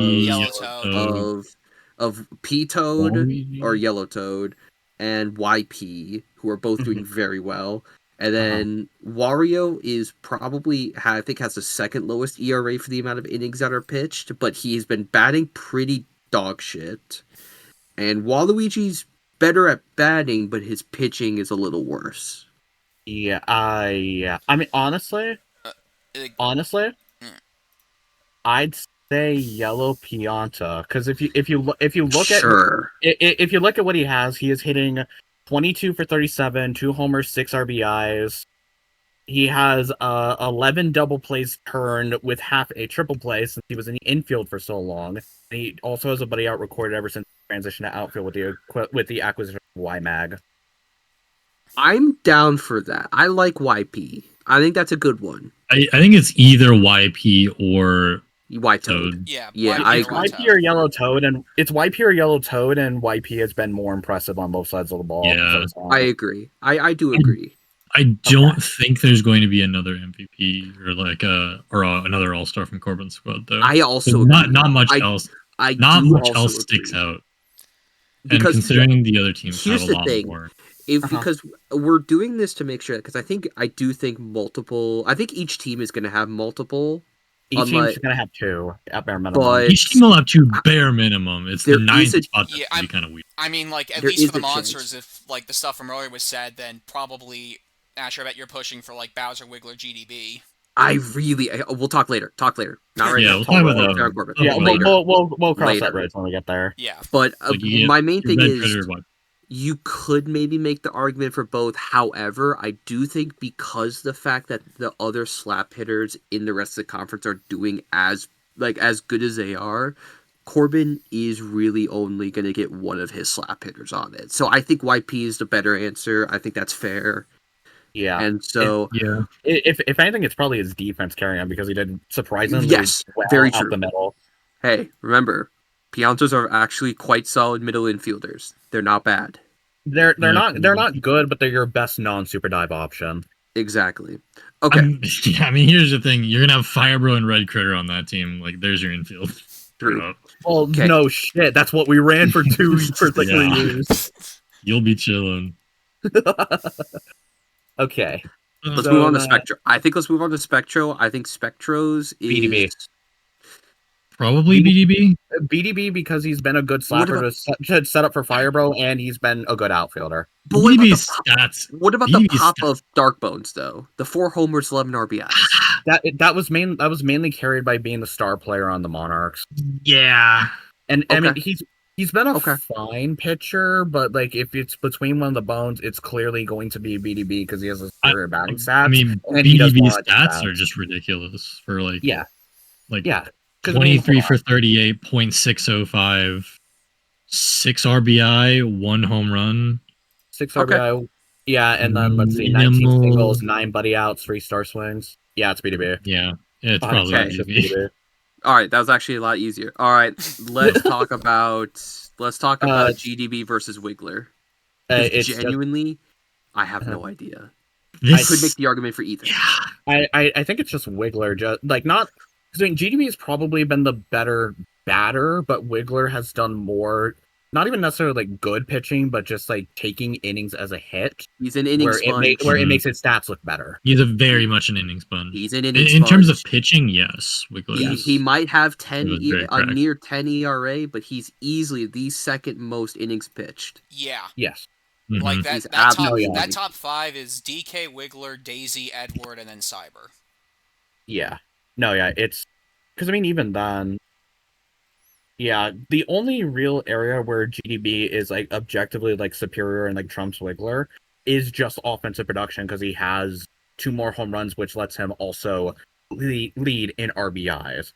But batting average is superior to Wiggler. He's more valuable on defense, and he plays into his role superior by 1 hit. By the way. His batting average is superior by 1 hit. Yeah. No, I know. It's just you see the comparison. I know. I think I do agree, but like there's part of me that wants to pine for the GOAT dry bones, dude. No, I love GOAT dry bones, but Wiggler has done the same, if not better, and he has more versatility on the team. so it's hard to ignore that. Do you think there's a world that both Wiggler and GDB make it though?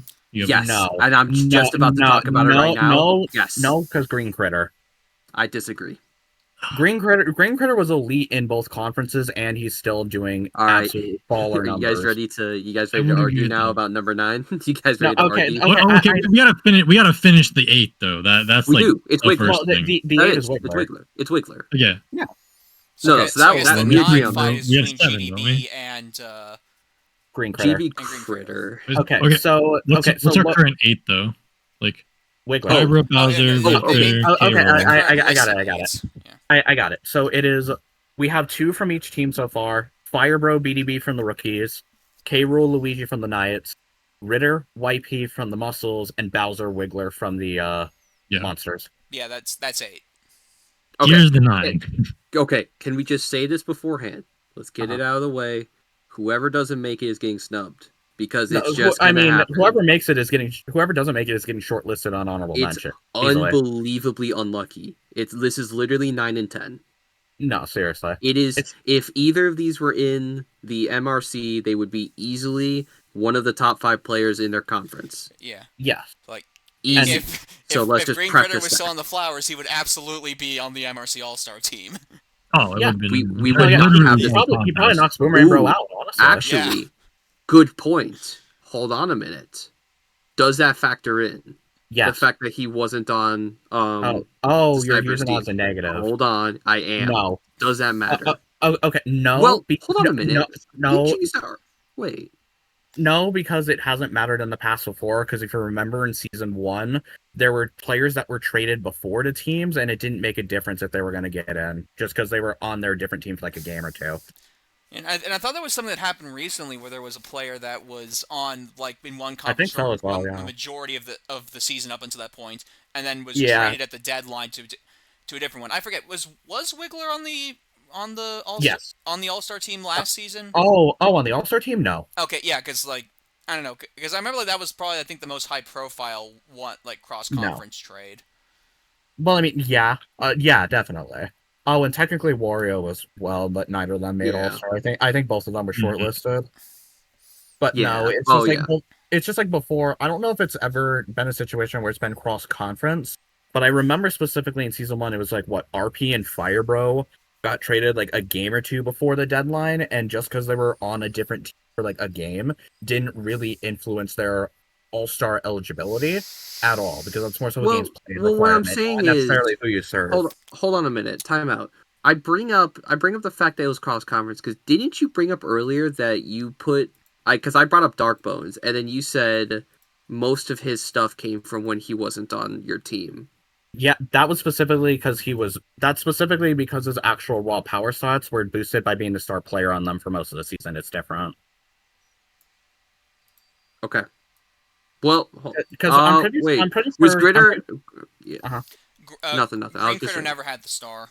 Okay. No, it was yeah, it was always Hammer Bro, and it's always been K-Roll. Meanwhile, with Dark Bones, I think he played like 7 games for the Monarchs, and in 6 of them he was the star player. When did Gritter get traded?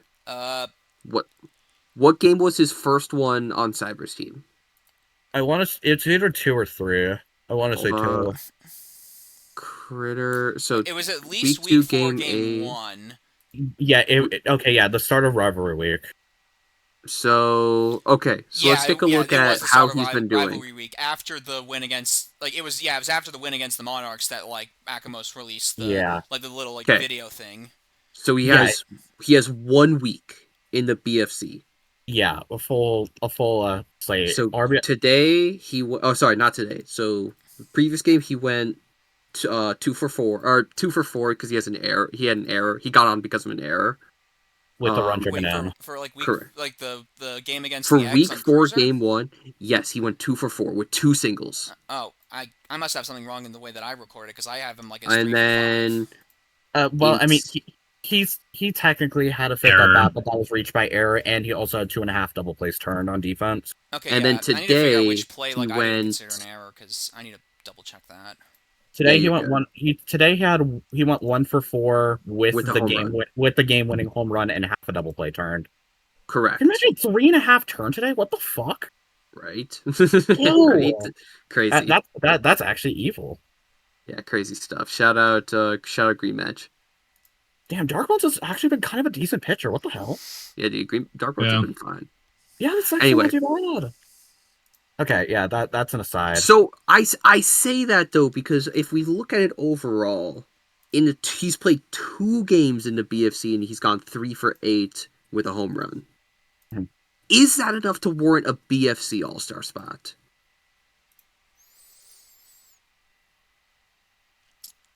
I mean, I still think that that All-Star caliber stuff is determined by performance throughout the season.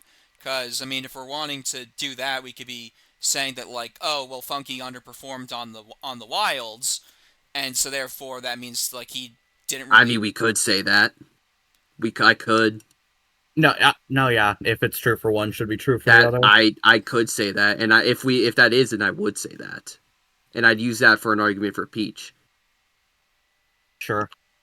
So, even then, you can say like his offense production like hasn't been like the most amazing while in the BFC, which is true. If you're talking on base percentage, he is 4 for 9, but he still has but he still has like 3.5. Yeah. He still has 3 double plays turned in 2 games in a very short stint on a new team, which is objectively really impressive. And that's fair. That is very impressive.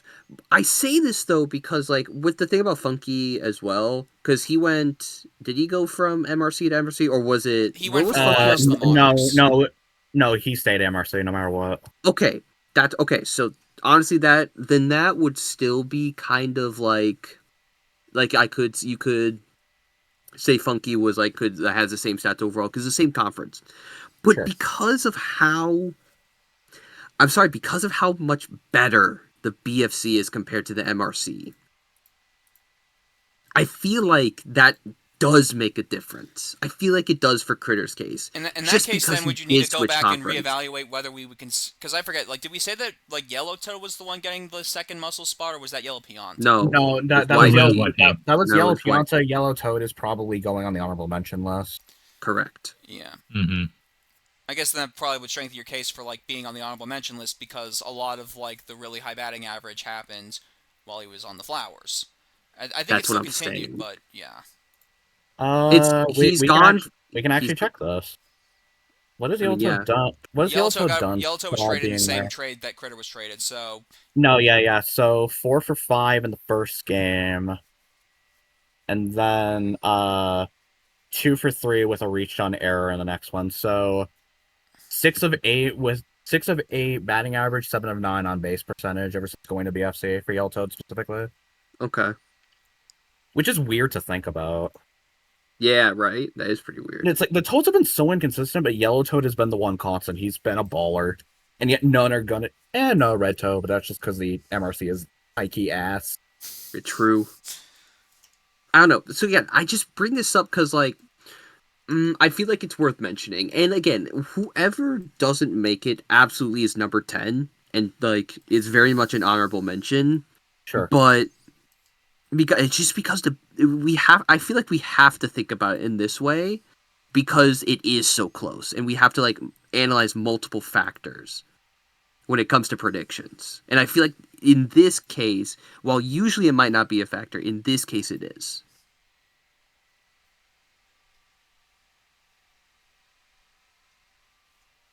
It's tough. It's super tough. And honestly, I could very much see either one. I really could.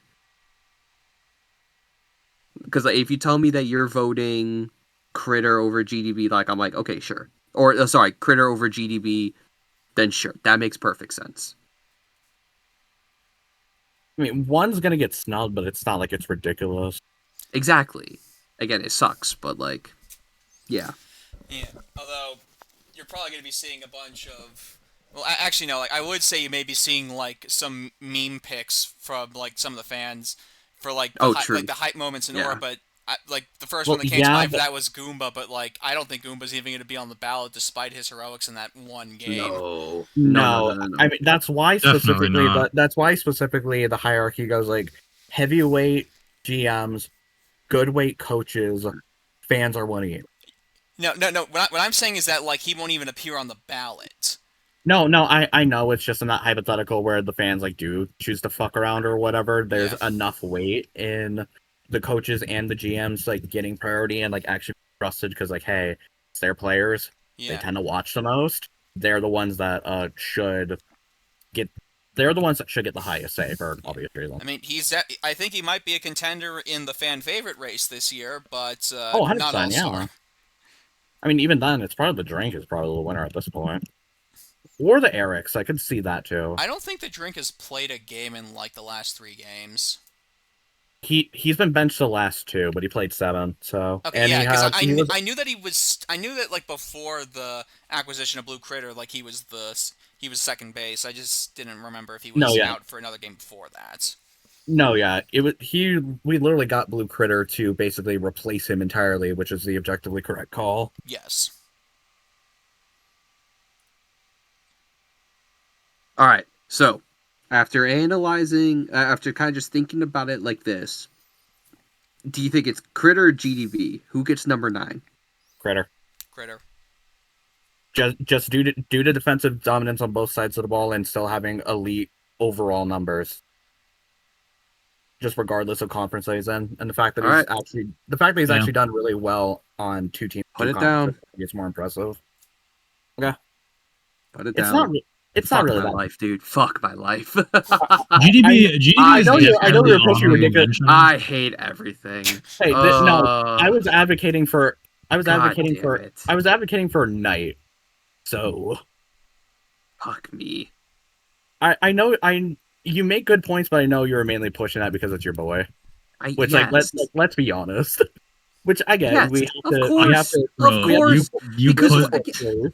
Yes, of course, because when you have your top 3 hitters are all batting over 700, you would think that they'd all be all-stars. You would think, but this conference is so stacked that like one of them is going to miss. I hate this conference. That's the problem with the conference. I hate everybody in this conference. All of you guys suck. I hate everybody in this conference, dude. I hope everyone fails. I hope the MRC wins this season. I'm getting myself. That would be the funniest outcome, but I don't think that'd be the outcome most people would be happy with. No. I mean, the Wilds are going to win the ring, probably. I wouldn't be too shocked. No. Honestly, at this point, I hope so. Okay, so if we're gonna go honorable mentions, it's clearly Green Dry. It's clearly Green Dry Bones for the monsters, Yellow Toad for the muscles. So probably Dark Bones, because I mean, like he's still like a decent gap, but like you can at least argue him. I wouldn't agree, but there is an argument at least. Do the Knights have an honorable mention, if anybody? Oh, Green Toad. Bro, Green Toad? also Green Toad's also batting over 700. Obviously. Okay. So, just to review everything, and make sure we're all agreed. MRC is DK, Ritter, Red Pianta, Red Toad, Mario, Boomerang Bro, PD, Hammer Bro, Funky Kong, with your honorable mentions being Dry Bones, Pixie, Blue Pianta. And for the BFC, we have Fire Bro, Blue Bones, K-Rool, Luigi, Green Critter, Red Critter, Yellow Pianta, Bowser, and Wiggler, with your honorable mentions being Green Dry Bones, Yellow Toad, Green Toad, and Dark Bones. Yeah, that seems about good. Now then, over/under on the BFC winning by 10.5. Actually, hold on. Actually, I'm gonna go under. I actually do think that I'd say under. Yeah, I would say under. I think the MRC could win this. I mean, BFC's probably going to win, but like it wouldn't be super shocking if they don't. Bro, the MRC still has a team of Hammer Bro, PD, Mario, and Donkey Kong. I'd say the bigger. Insane. Here's the biggest thing. I'd say the bigger issue is they have 5 high trash star power hitters. Yeah, and Boomerang Bro can go nuts when he wants because it's on Stadium. No, I could see the MRC winning. High key. No, I could. It's tough to believe. Meanwhile, you have Fire Bro, K-Rool, Double Critter, Bowser. So no, it's both 5 trash, legitimate home run threats on both sides. The outfield is scuffed for both though. Like the outfield is so good. It's supposed to be a home run derby. Like the outfield is non-existent. No, yeah, it's just like Yeah. at best there's like a one chemling for like a center left field for both sides. I'm noticing. Unless we want to get GDB in to have blue bones, fire bro, green bones outfield. Fucking run it. No, God. I think the way that they set it up is that they intentionally do not have chem in the outfield so that the No, yeah, maximum amount of home runs can happen. No, yeah, they intentionally do no chem in the outfield and no chem on base, except for MRC last year by accident, but we don't talk about that, and they still lost. Right? Exactly. I mean, like maybe it was compensation for like one of their players not being able to be starred. I don't know. BFC supremacy, baby. I know Akamos likes pushing MRC propaganda, but BFC supremacy, we got it. Okay, the MRC propaganda was valid like the first 3 seasons because that was the ones in which they were the actually good conference. It is definitely not now. Yeah, I'm not implying that. I'm not implying that it is now. Like, I'm pretty sure, like at the start of this, I said that like when SG was beating around the bush about like the conferences, I just straight up said, yeah, no, the MRC sucks. No, it's Wilds, BFC, Chasm, Pillow Fight. Maybe the poles are full of bricks though. Maybe the flowers can knock the Knights out somehow. That would effectively be the funniest timeline. I'm just gonna. Okay, granted, it's slightly different from like the division referencing, because like obviously it was the entirety of the NHL Pacific that was kind of like that instead of there being just like one good team. But actually, I guess in this case, like. Yeah, no. If you're considering that it only be the pillow fights, like there's no way like that the Flowers are going on like a Golden Knights type run through like the playoffs. Like that's just not happening. The Flowers and the Eggs are fighting for the one spot to get blown out by an actually good team. Okay. The thing is like I don't want to throw this into the universe and off chance we're the ones that get screwed, but like legitimately. There actually is kind of a parallel between the Golden Knights and the Flowers. Really good rosters on paper, underperform, go into the playoffs despite looking weak, but somehow potentially pulling something out of the ass to go far. So what you're saying is that we should fire our head coach and bring in a new head coach 2 games before the playoffs start, and that'll somehow bring us to the finals. It has to be Tortorella specifically. Big thinker. No, unironically, like as a guy that watched the Golden Knights and like actually like seeing like how those stories kind of parallel each other, it's weird how similar they are. Yeah. Great roster that's underperforming, but could go on a run if things go their way. Yeah, for sure. Yeah, I can definitely see that, but I do not think that we see a similar kind of like 4-0 like BTA Western Conference Final type thing happening in the playoffs. No, okay. If he did that against Deuce, that would be funny as fuck. It would be hilarious, but like we're not seeing like a sweep of the semifinals in the same way like the Knights, the Golden Knights swept the Avalanche. That was cinema though. I mean, even then, like weird thing though. Deuce has a history. It's either he wins every playoff game he's in or loses every playoff game he's in. That is true. So it's either. So if we assume he gets first round bye like he should. He's either going to have a 5-game sweep to get the ring or bow out in 2. That'd be interesting. It's just the way history has gone. It's one of the two. Swept in 2, undefeated 5, swept in 2, play and exit. That's the Deuce Wild's history. And yet they're going to be probably the richest property on my ASA Monopoly board. Anyway, come back to this once Deuce wins season 5. No. Yeah. Deuce has to be the favorite at this point. I agree. You could make the argument that literally any of the top 5 are the favorites going into this. No. I would not put the rookies or monsters as favorites when Corbin is kind of a hard sell. Like, I do agree. Like it's probably something where it's like Deuce 30%. Cyber 25, Corbin 20. That's what, like 75% combined, I think? Yep. Yeah, that should be 75. Yeah, and then it's probably like, I don't know, rookies, monsters at 12 and 10. You can put whatever order you want. It doesn't fucking matter. And then anyone else 3. Mm-hmm. I was thinking for a second you were gonna just like split them both at 12.5 and make everyone else 0. Oh no! I don't discredit anybody, but it's just like I think there is a major gap between like whoever you have as the fifth in those odds to the rest combined. Oh, absolutely. Yeah. But I mean, like, those percentages are all fair, no? Yeah, I'd say so. It's just difficult to, at least like if you take bias aside, it's kind of difficult to really put one of monsters or rookies above each other, just because if we're being honest, they have the exact team identity, it's different clothes, but they have like they have the same philosophy, the same weaknesses. Yeah. Next 3 games will be very interesting in determining that kind of thing. Oh yeah. Oh man, we've been yapping for a while. I think it might be time to hop off for now.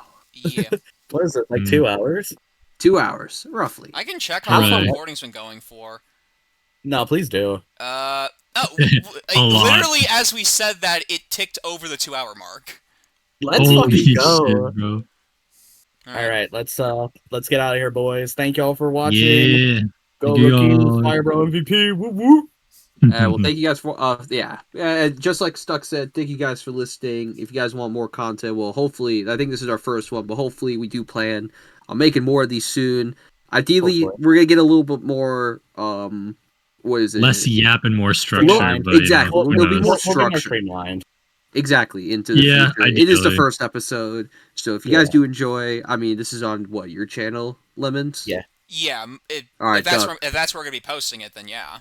I think that sounds good to likely, me. yeah. It makes If you guys enjoy this content, make sure to subscribe to Levin's channel. You can check out his Hater's Guide to Season 5. It's a great video. You should watch that. And yeah, well, hopefully we'll make this a little one more for the regular. All-Star break is in the All-Star. works. All-Star break is soon.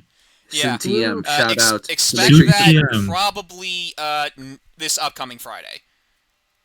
Oh, well, would you look at that? Well, I mean, like that's when I plan to get it out. But knowing my track record for this kind of stuff, it might come out on Monday. You'll be lucky to you'll be lucky to have it out by first pitch. Of We'll Game Day still 10. watch it. We'll Very still true. be watching. well, thank you guys so much for listening, and we will see you guys probably in about a week's time, probably after the All-Star break. Who knows? Yeah. Thank you guys for watching. I'm an Asher. And I've been stuck. BFC supremacy, baby. I've been Park. And I've been Lemons and Limes. Take care, everyone.